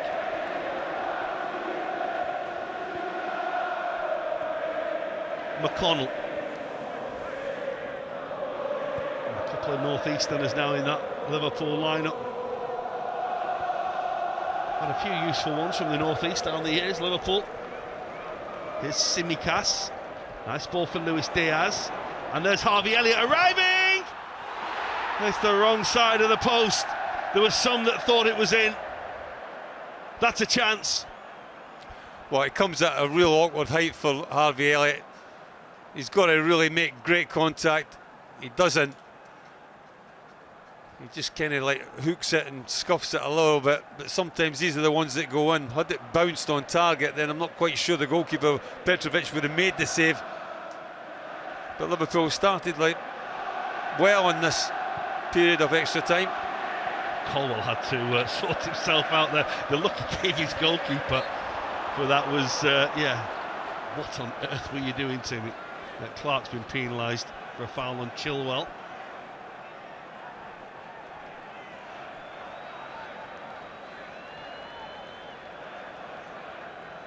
Well, what must they be thinking together? Sat down there, or sat down, they've not sat down once, I don't think. They've just been patrolling around the technical area. Konate with the leap.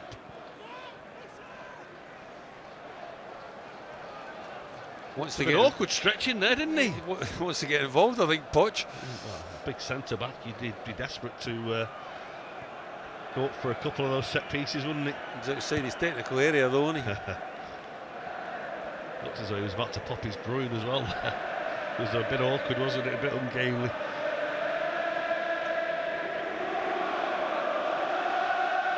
Well, Liverpool fans try to lift their team. I think they can sense that there's not a great deal left in the tank, but I'm not sure Chelsea have got a great deal left either. That's Dan's battling away. McConnell, Gomez, little kiss on the ball, actually took it to Tsimikas. It was aimed for this man, Luis Diaz. Malo Gusto looks around for help. There isn't any help for him, so Luis Diaz goes direct at him, and Dan's was there, and it's a really good challenge. It's going to come to Tsimikas, and the deflection makes it comfortable for the goalkeeper. Colwell again with a block to deny Jadon Dance. How many has he made today? Palmer.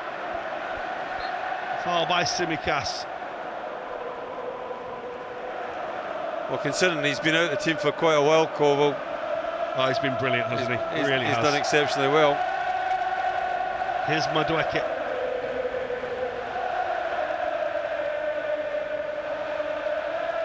He's got Nkunku on the edge of the penalty area. He's got Mudryk joining. So too Enzo Fernandez.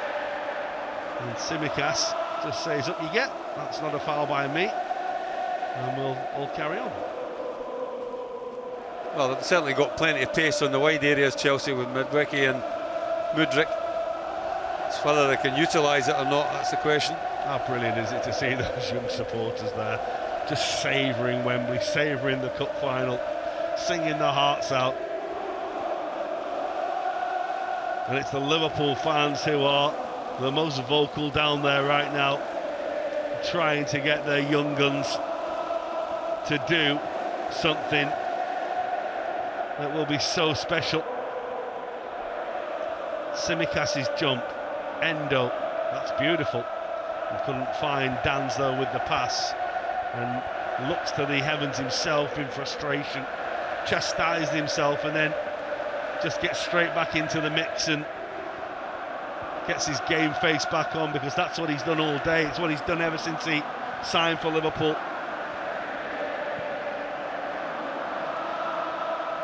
Disasi. And Petrovic wants to move the ball a little further towards Chilwell. That's not a good ball. Endo's there again. Mudryk steps in to win it. Now this could be dangerous. Nkunku wide left. Runners coming through the middle. There's three of them. Nkunku across goal. Virgil van Dijk might have even kept that from going for a corner with the hook he put on his clearance. well, it's disappointing from Chelsea's point of view, isn't it? It was a good counter-attack that Nkunku really should be doing better than what he did do there. You've got to miss the front man there if you're making a pass across the 18-yard box.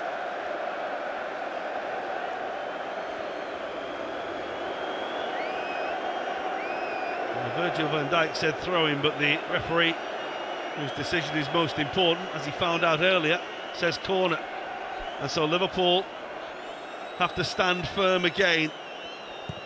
It's Mudrik's take. It's Kostas Tsimikas with a header. Chilwell. Clark does well. Tsimikas forgot the ball. Bobby Clark didn't, but he can't find Luis Diaz. Noni Madueke was there.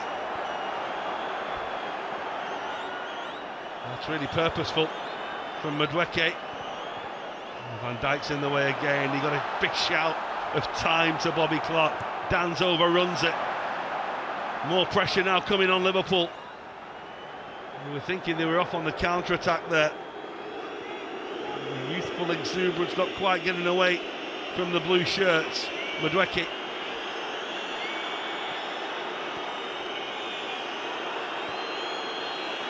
Gusto in behind, and Nkunku. And Virgil van Dijk says, "Thou shalt not pass." He's just a little bit angry because Nkunku was allowed to turn inside the 18-yard box. So difficult. You don't, as a defender in this day and age, you don't really want to be dangling legs in to try and make a block. That's the reason why you get a little bit more room and maybe a little bit more space.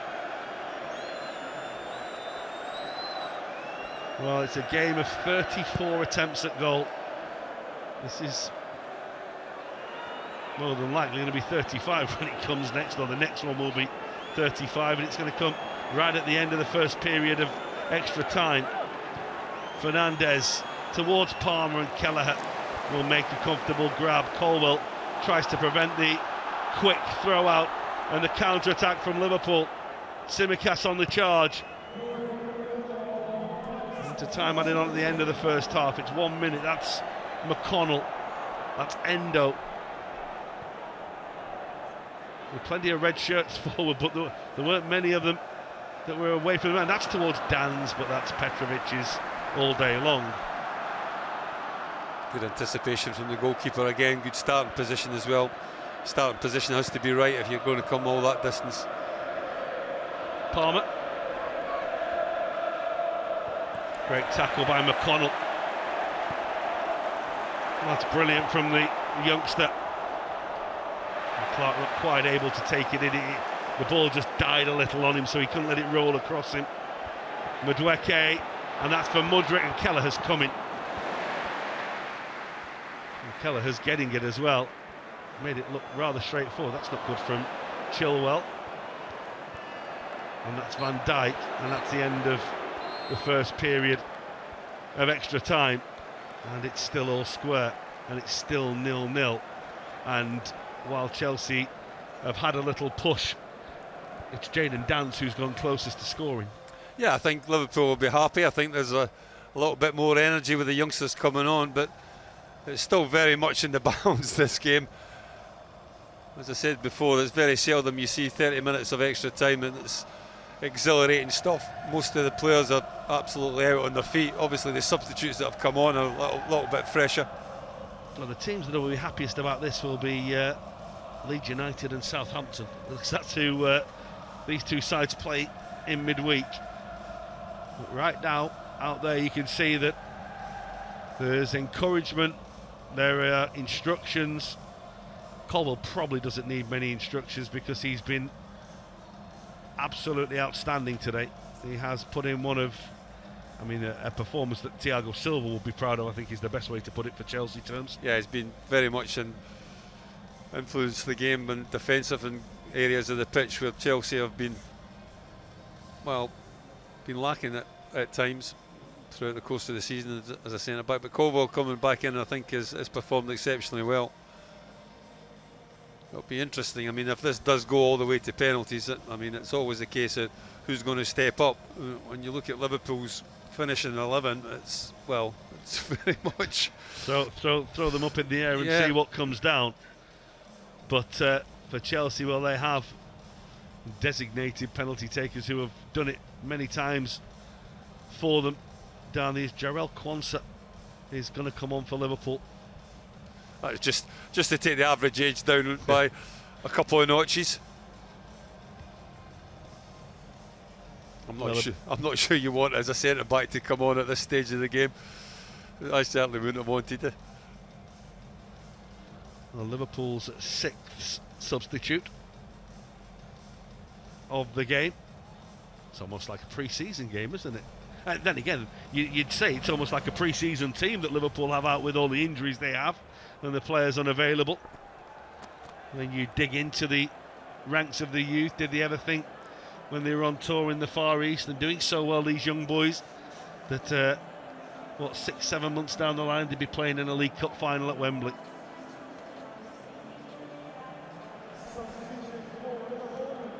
Will Chelsea be frustrated that they haven't put Liverpool away, and will that play on their minds at all? Possibly. I think Liverpool. Let's not be about it. But Liverpool had their moments as well in this game. It hasn't all been like Chelsea's opportunities. Liverpool have had their own chances. If you actually looked at the XG, Gary, Chelsea's is like nearly 3. Is that, yeah? Liverpool's is sort of 1.75. Chris Kavanagh is just doing his admin before we start the second period of extra time. Well, the fourth instalment of this game, and Jarell Quansah's first involvement is to drop a shoulder and run away from Nkunku. Here's Van Dijk. Liverpool normally set up, of course, and fire the ball downfield, but they've decided to play and keep it here. Tsimikas, now Quansah, Endo. It only takes one ball, it only takes one moment, one flick of a boot to turn everything into ecstasy, or alternatively to despair at the other end. And that's what both these sets of players will know in the back of their minds. On a day where they've put so much into it, they must be so tired, they must be so physically drained as well as mentally drained. Liverpool battle scarred. Here's Clark, McConnell. Clark turns beautifully. A good challenge by Caicedo, who gets a free kick. Bobby Clark almost looks bewildered.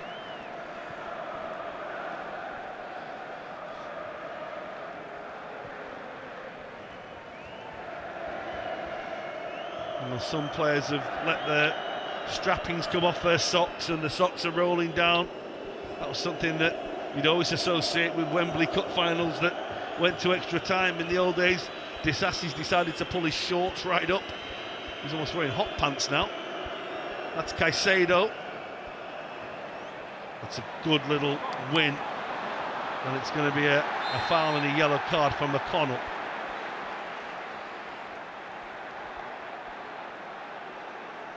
The day where Liverpool have now received the fourth yellow card. Chelsea have had one, by the way. Well, this was pretty straightforward, that one, in fairness. I think he knew it as well, young James McConnell. Don't you say taking one for the team, Gary? Is that the old cliche for that one? Yeah. Well, I think it's going to be decided. One lapse of concentration or one absolute moment of brilliance. I probably think the former as opposed to the latter. Well, here's Luis Diaz. He's struggling. He's out on his feet, Luis Diaz. Tsimikas, who isn't out on his feet, but he's going to have a long way back to go now. Here come Chelsea with Palmer. The ball is for Enzo Fernandez. Mudryk is further over, and Nkunku's made a run as well. This is Madueke. Liverpool are a little short numbered defensively here. Madueke took an eternity to move the ball on, and the howls and the screams from the Chelsea fans. Here's Enzo Fernandez, Mihailo Mudryk. Joe Gomez in the way. Why did Madueke get the ball moved on? Well, Chelsea have let Liverpool off the hook there, in all fairness. Madueke, I'm not quite sure what was going through his thought process there. Well, a day for clear minds. A day for clarity of thought. Here comes Chelsea's corner. And it's a powerful header away by Wataru Endo. Here's Malo Gusto. And again, the howls from the Chelsea fans who wanted him to go the other way. They're still not at one with each other, I think it's fair to say, this support and this team. In fairness, at this stage of the game, I think as a player on the field, you're absolutely petrified to make a mistake and cost your team after putting like so much effort into it. You can see that there is a few tired bodies out there. Well, here's Clark and Elliott and McConnell. Luis Diaz, as I said, he's running on fumes here. Well, there he is. And McConnell. Elliott steps inside Chilwell and Mudryk and Fernandes, and then says to Kostas Tsimikas, go on then, tee one up. And he's gone for it himself. It's towards Dan's, and here's McConnell. Tsimikas. And he's just flown one by Kwanzaa, so Liverpool will have to start again here. And start again they do with Quivine Kelleher.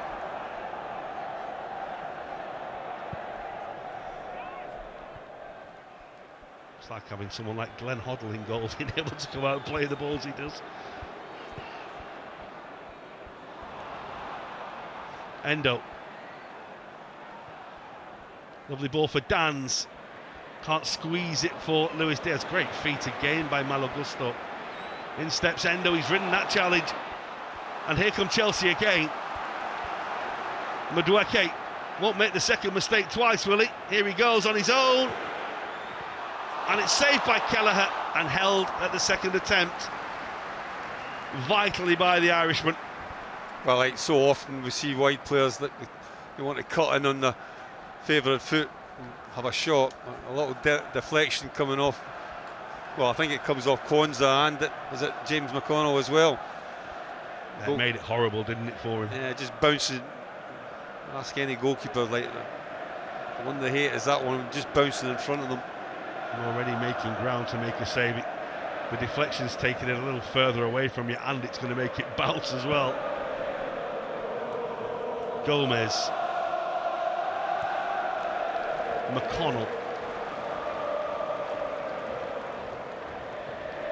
Chelsea are closing doors here and cutting off passing lanes. They're doing it well to try and prevent Liverpool getting any ground downfield. McConnell though trying to make it now. Now then he's got Elliott wide. Here's Elliott, the challenge by Chilwell. This is Gomez. Now McConnell and Clark and Gomez, and Chilwell steps in with the challenge. Well, decent from Liverpool. Lovely little play by James McConnell, letting the ball run through him as a midfield player, turning Chelsea around. Well, no messing about from Chelsea this year. There'll be no goalkeeper coming on at the end of extra time, but Ben Chilwell is making way for Trevor Chalobah, who himself has had lengthy injury problems this season.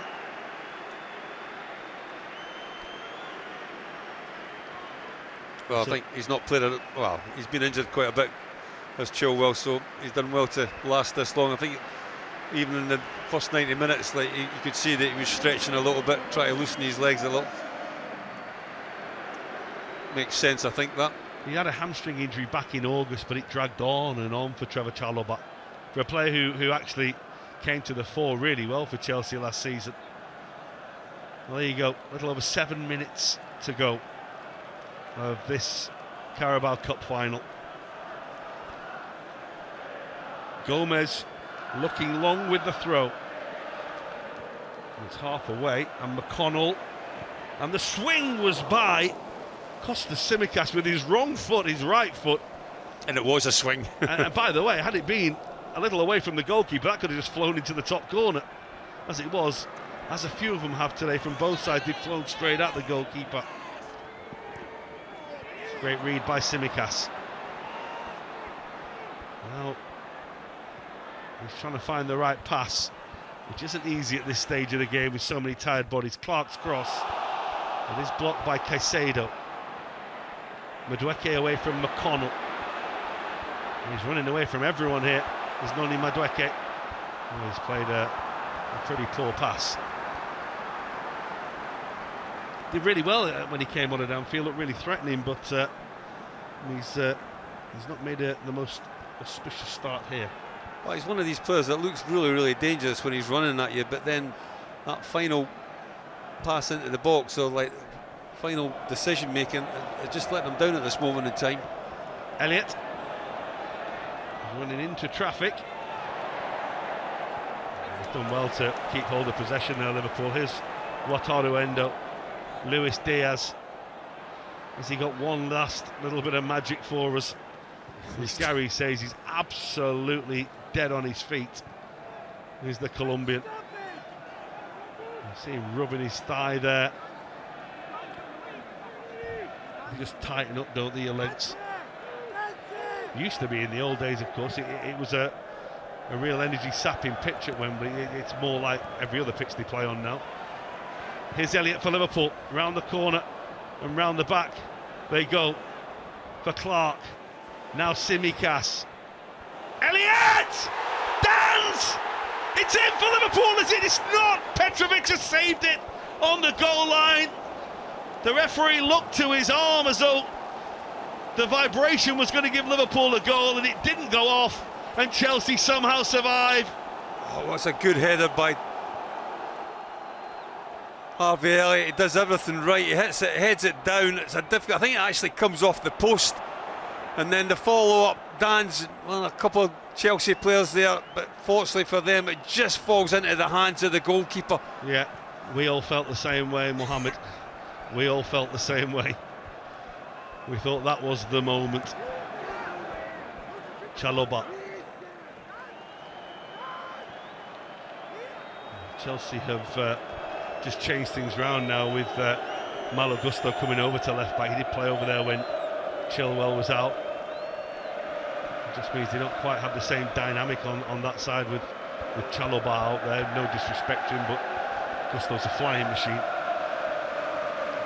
Chalobah is more at home, central defence, central midfield in his young career so far. Here comes Gusto, and now Mudryk. Well, ball delivered, and the shot again, just like we've seen so many. It's really well hit by Cole Palmer, but it's absolutely gun barrel straight at Quivin Kelleher. It does really well, because it's an awkward one to take from Palmer's point of view. I'm not sure he'd be wanting that ball there, but Arturo Endo at this stage of the game. Well, he did really well, didn't he? Here's Tsimikas. He's done well since he's come on, in fairness to Costa Tsimikas. Here's Dan's, that's nice. Here's Tsimikas. He's trying to hold off Chalobah. His arms are everywhere all over the Greek international. Delivered by Tsimikas. It comes to McConnell. Now Tsimikas again, McConnell again. Clark. Well, it's a corner to Liverpool. He has been brilliant since he came on. He has played like a player way beyond his youth. I think they can appreciate that as well, the Liverpool crowd.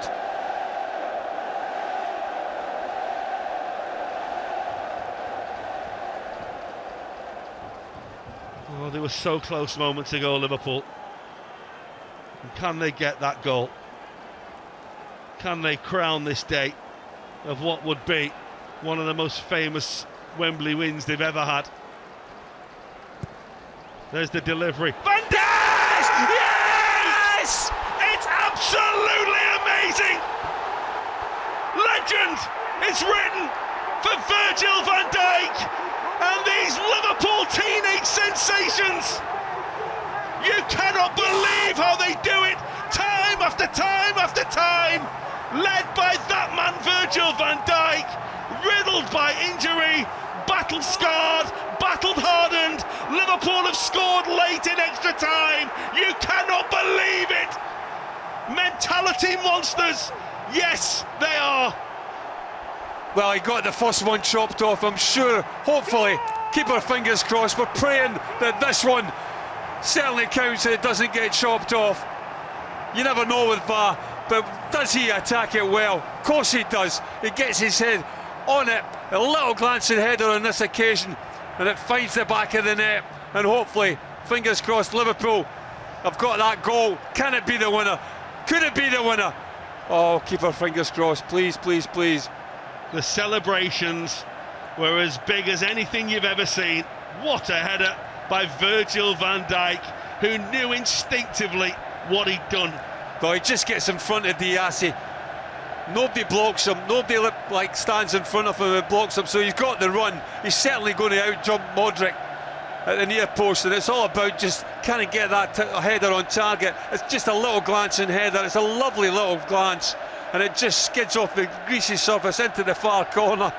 And they're not taking that one away from him. I hope Virgil van Dijk has scored for Liverpool, and Liverpool are a minute away from winning the League Cup.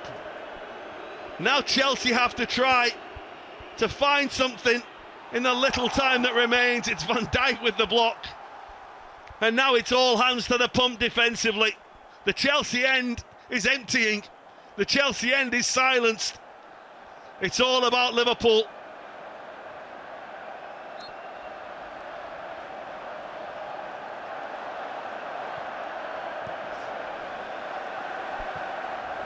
Chalobah forward, Van Dijk away.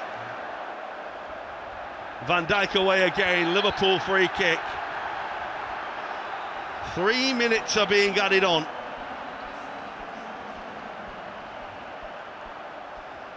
And now his Warriors must stand firm. Is Pochettino going to lose to Liverpool again? Well, as you say, John, I mean, we've seen some dramatic cup finals and some dramatic wins from Liverpool, but you've got to put this right up there with the best of them. They really have battled ever so hard with the squad that they've got at this moment in time, the injuries that they have.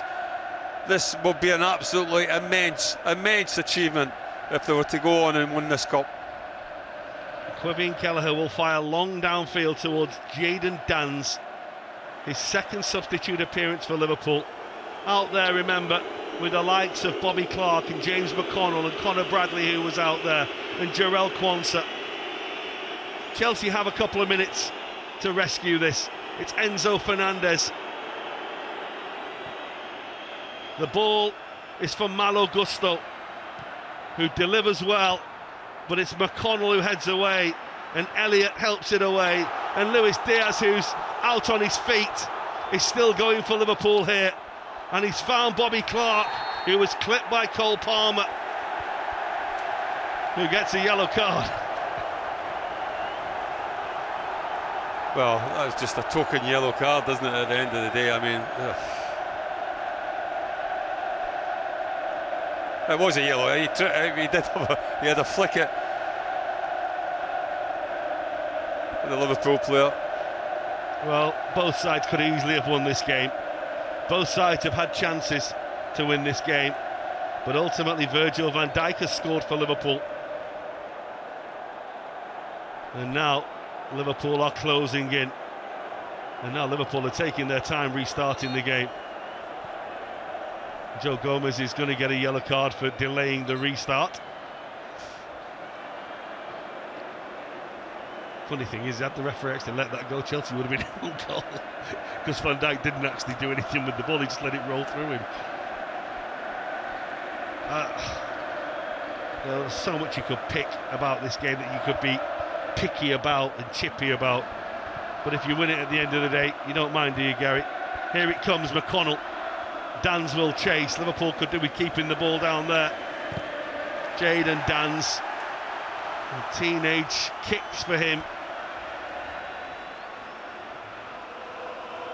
True, Warriors in the spirit of Liverpool Football Club out there for them today.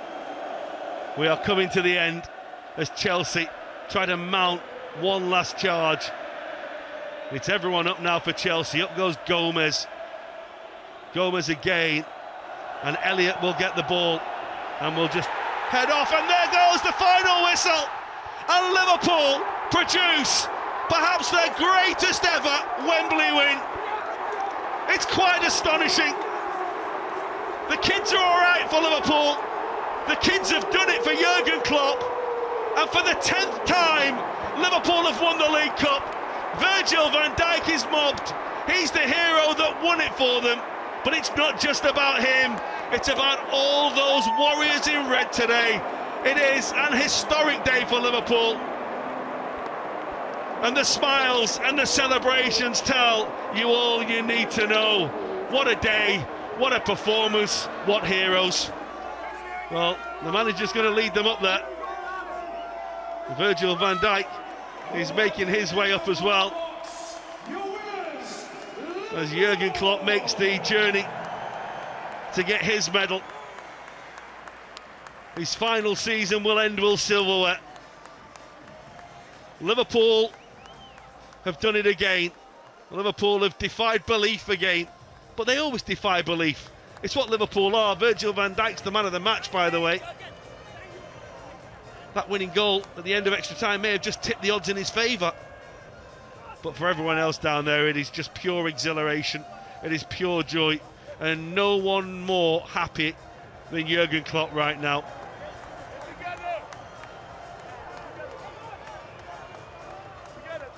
Well, a little different this year. They've not made their way across the line as one. They've come from both sides. Both sides. I'm not sure it works this. I do. Well, maybe I'm just a stickler for like old-fashioned, but I do prefer. Well, we used to have a toe tap with Jordan Henderson. What's Jürgen Klopp going to see Virgil van Dijk do? Well, he's going to lift it with the manager. Liverpool are winners again. The League Cup is theirs for the 10th time. Nobody does it better than Liverpool in this competition. And for Jürgen Klopp, what a way to start his send-off. His skipper scoring the goal, and it's another red day at Anfield South.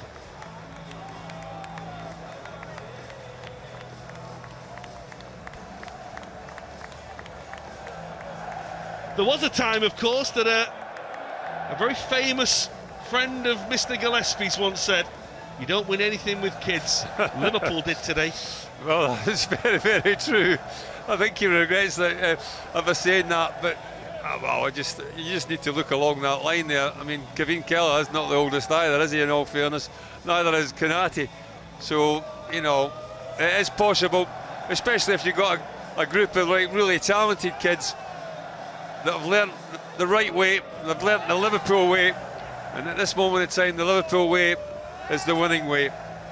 Well, you'd love to know what's going through the mind of Jarell Quansah and Bobby Clark, who's about to get his hands on the trophy, and James McConnell, and particularly Jayden Danns, who, in his second substitute appearance for Liverpool, has just lifted the League Cup. And for Harvey Elliott as well, who nearly won it himself just before Van Dijk did. It's a truly heroic effort from Liverpool, made by Jürgen Klopp, but performed by his squad of players. Liverpool's day, it's Liverpool's celebrations, it's Liverpool's League Cup. Chelsea 0, Liverpool 1.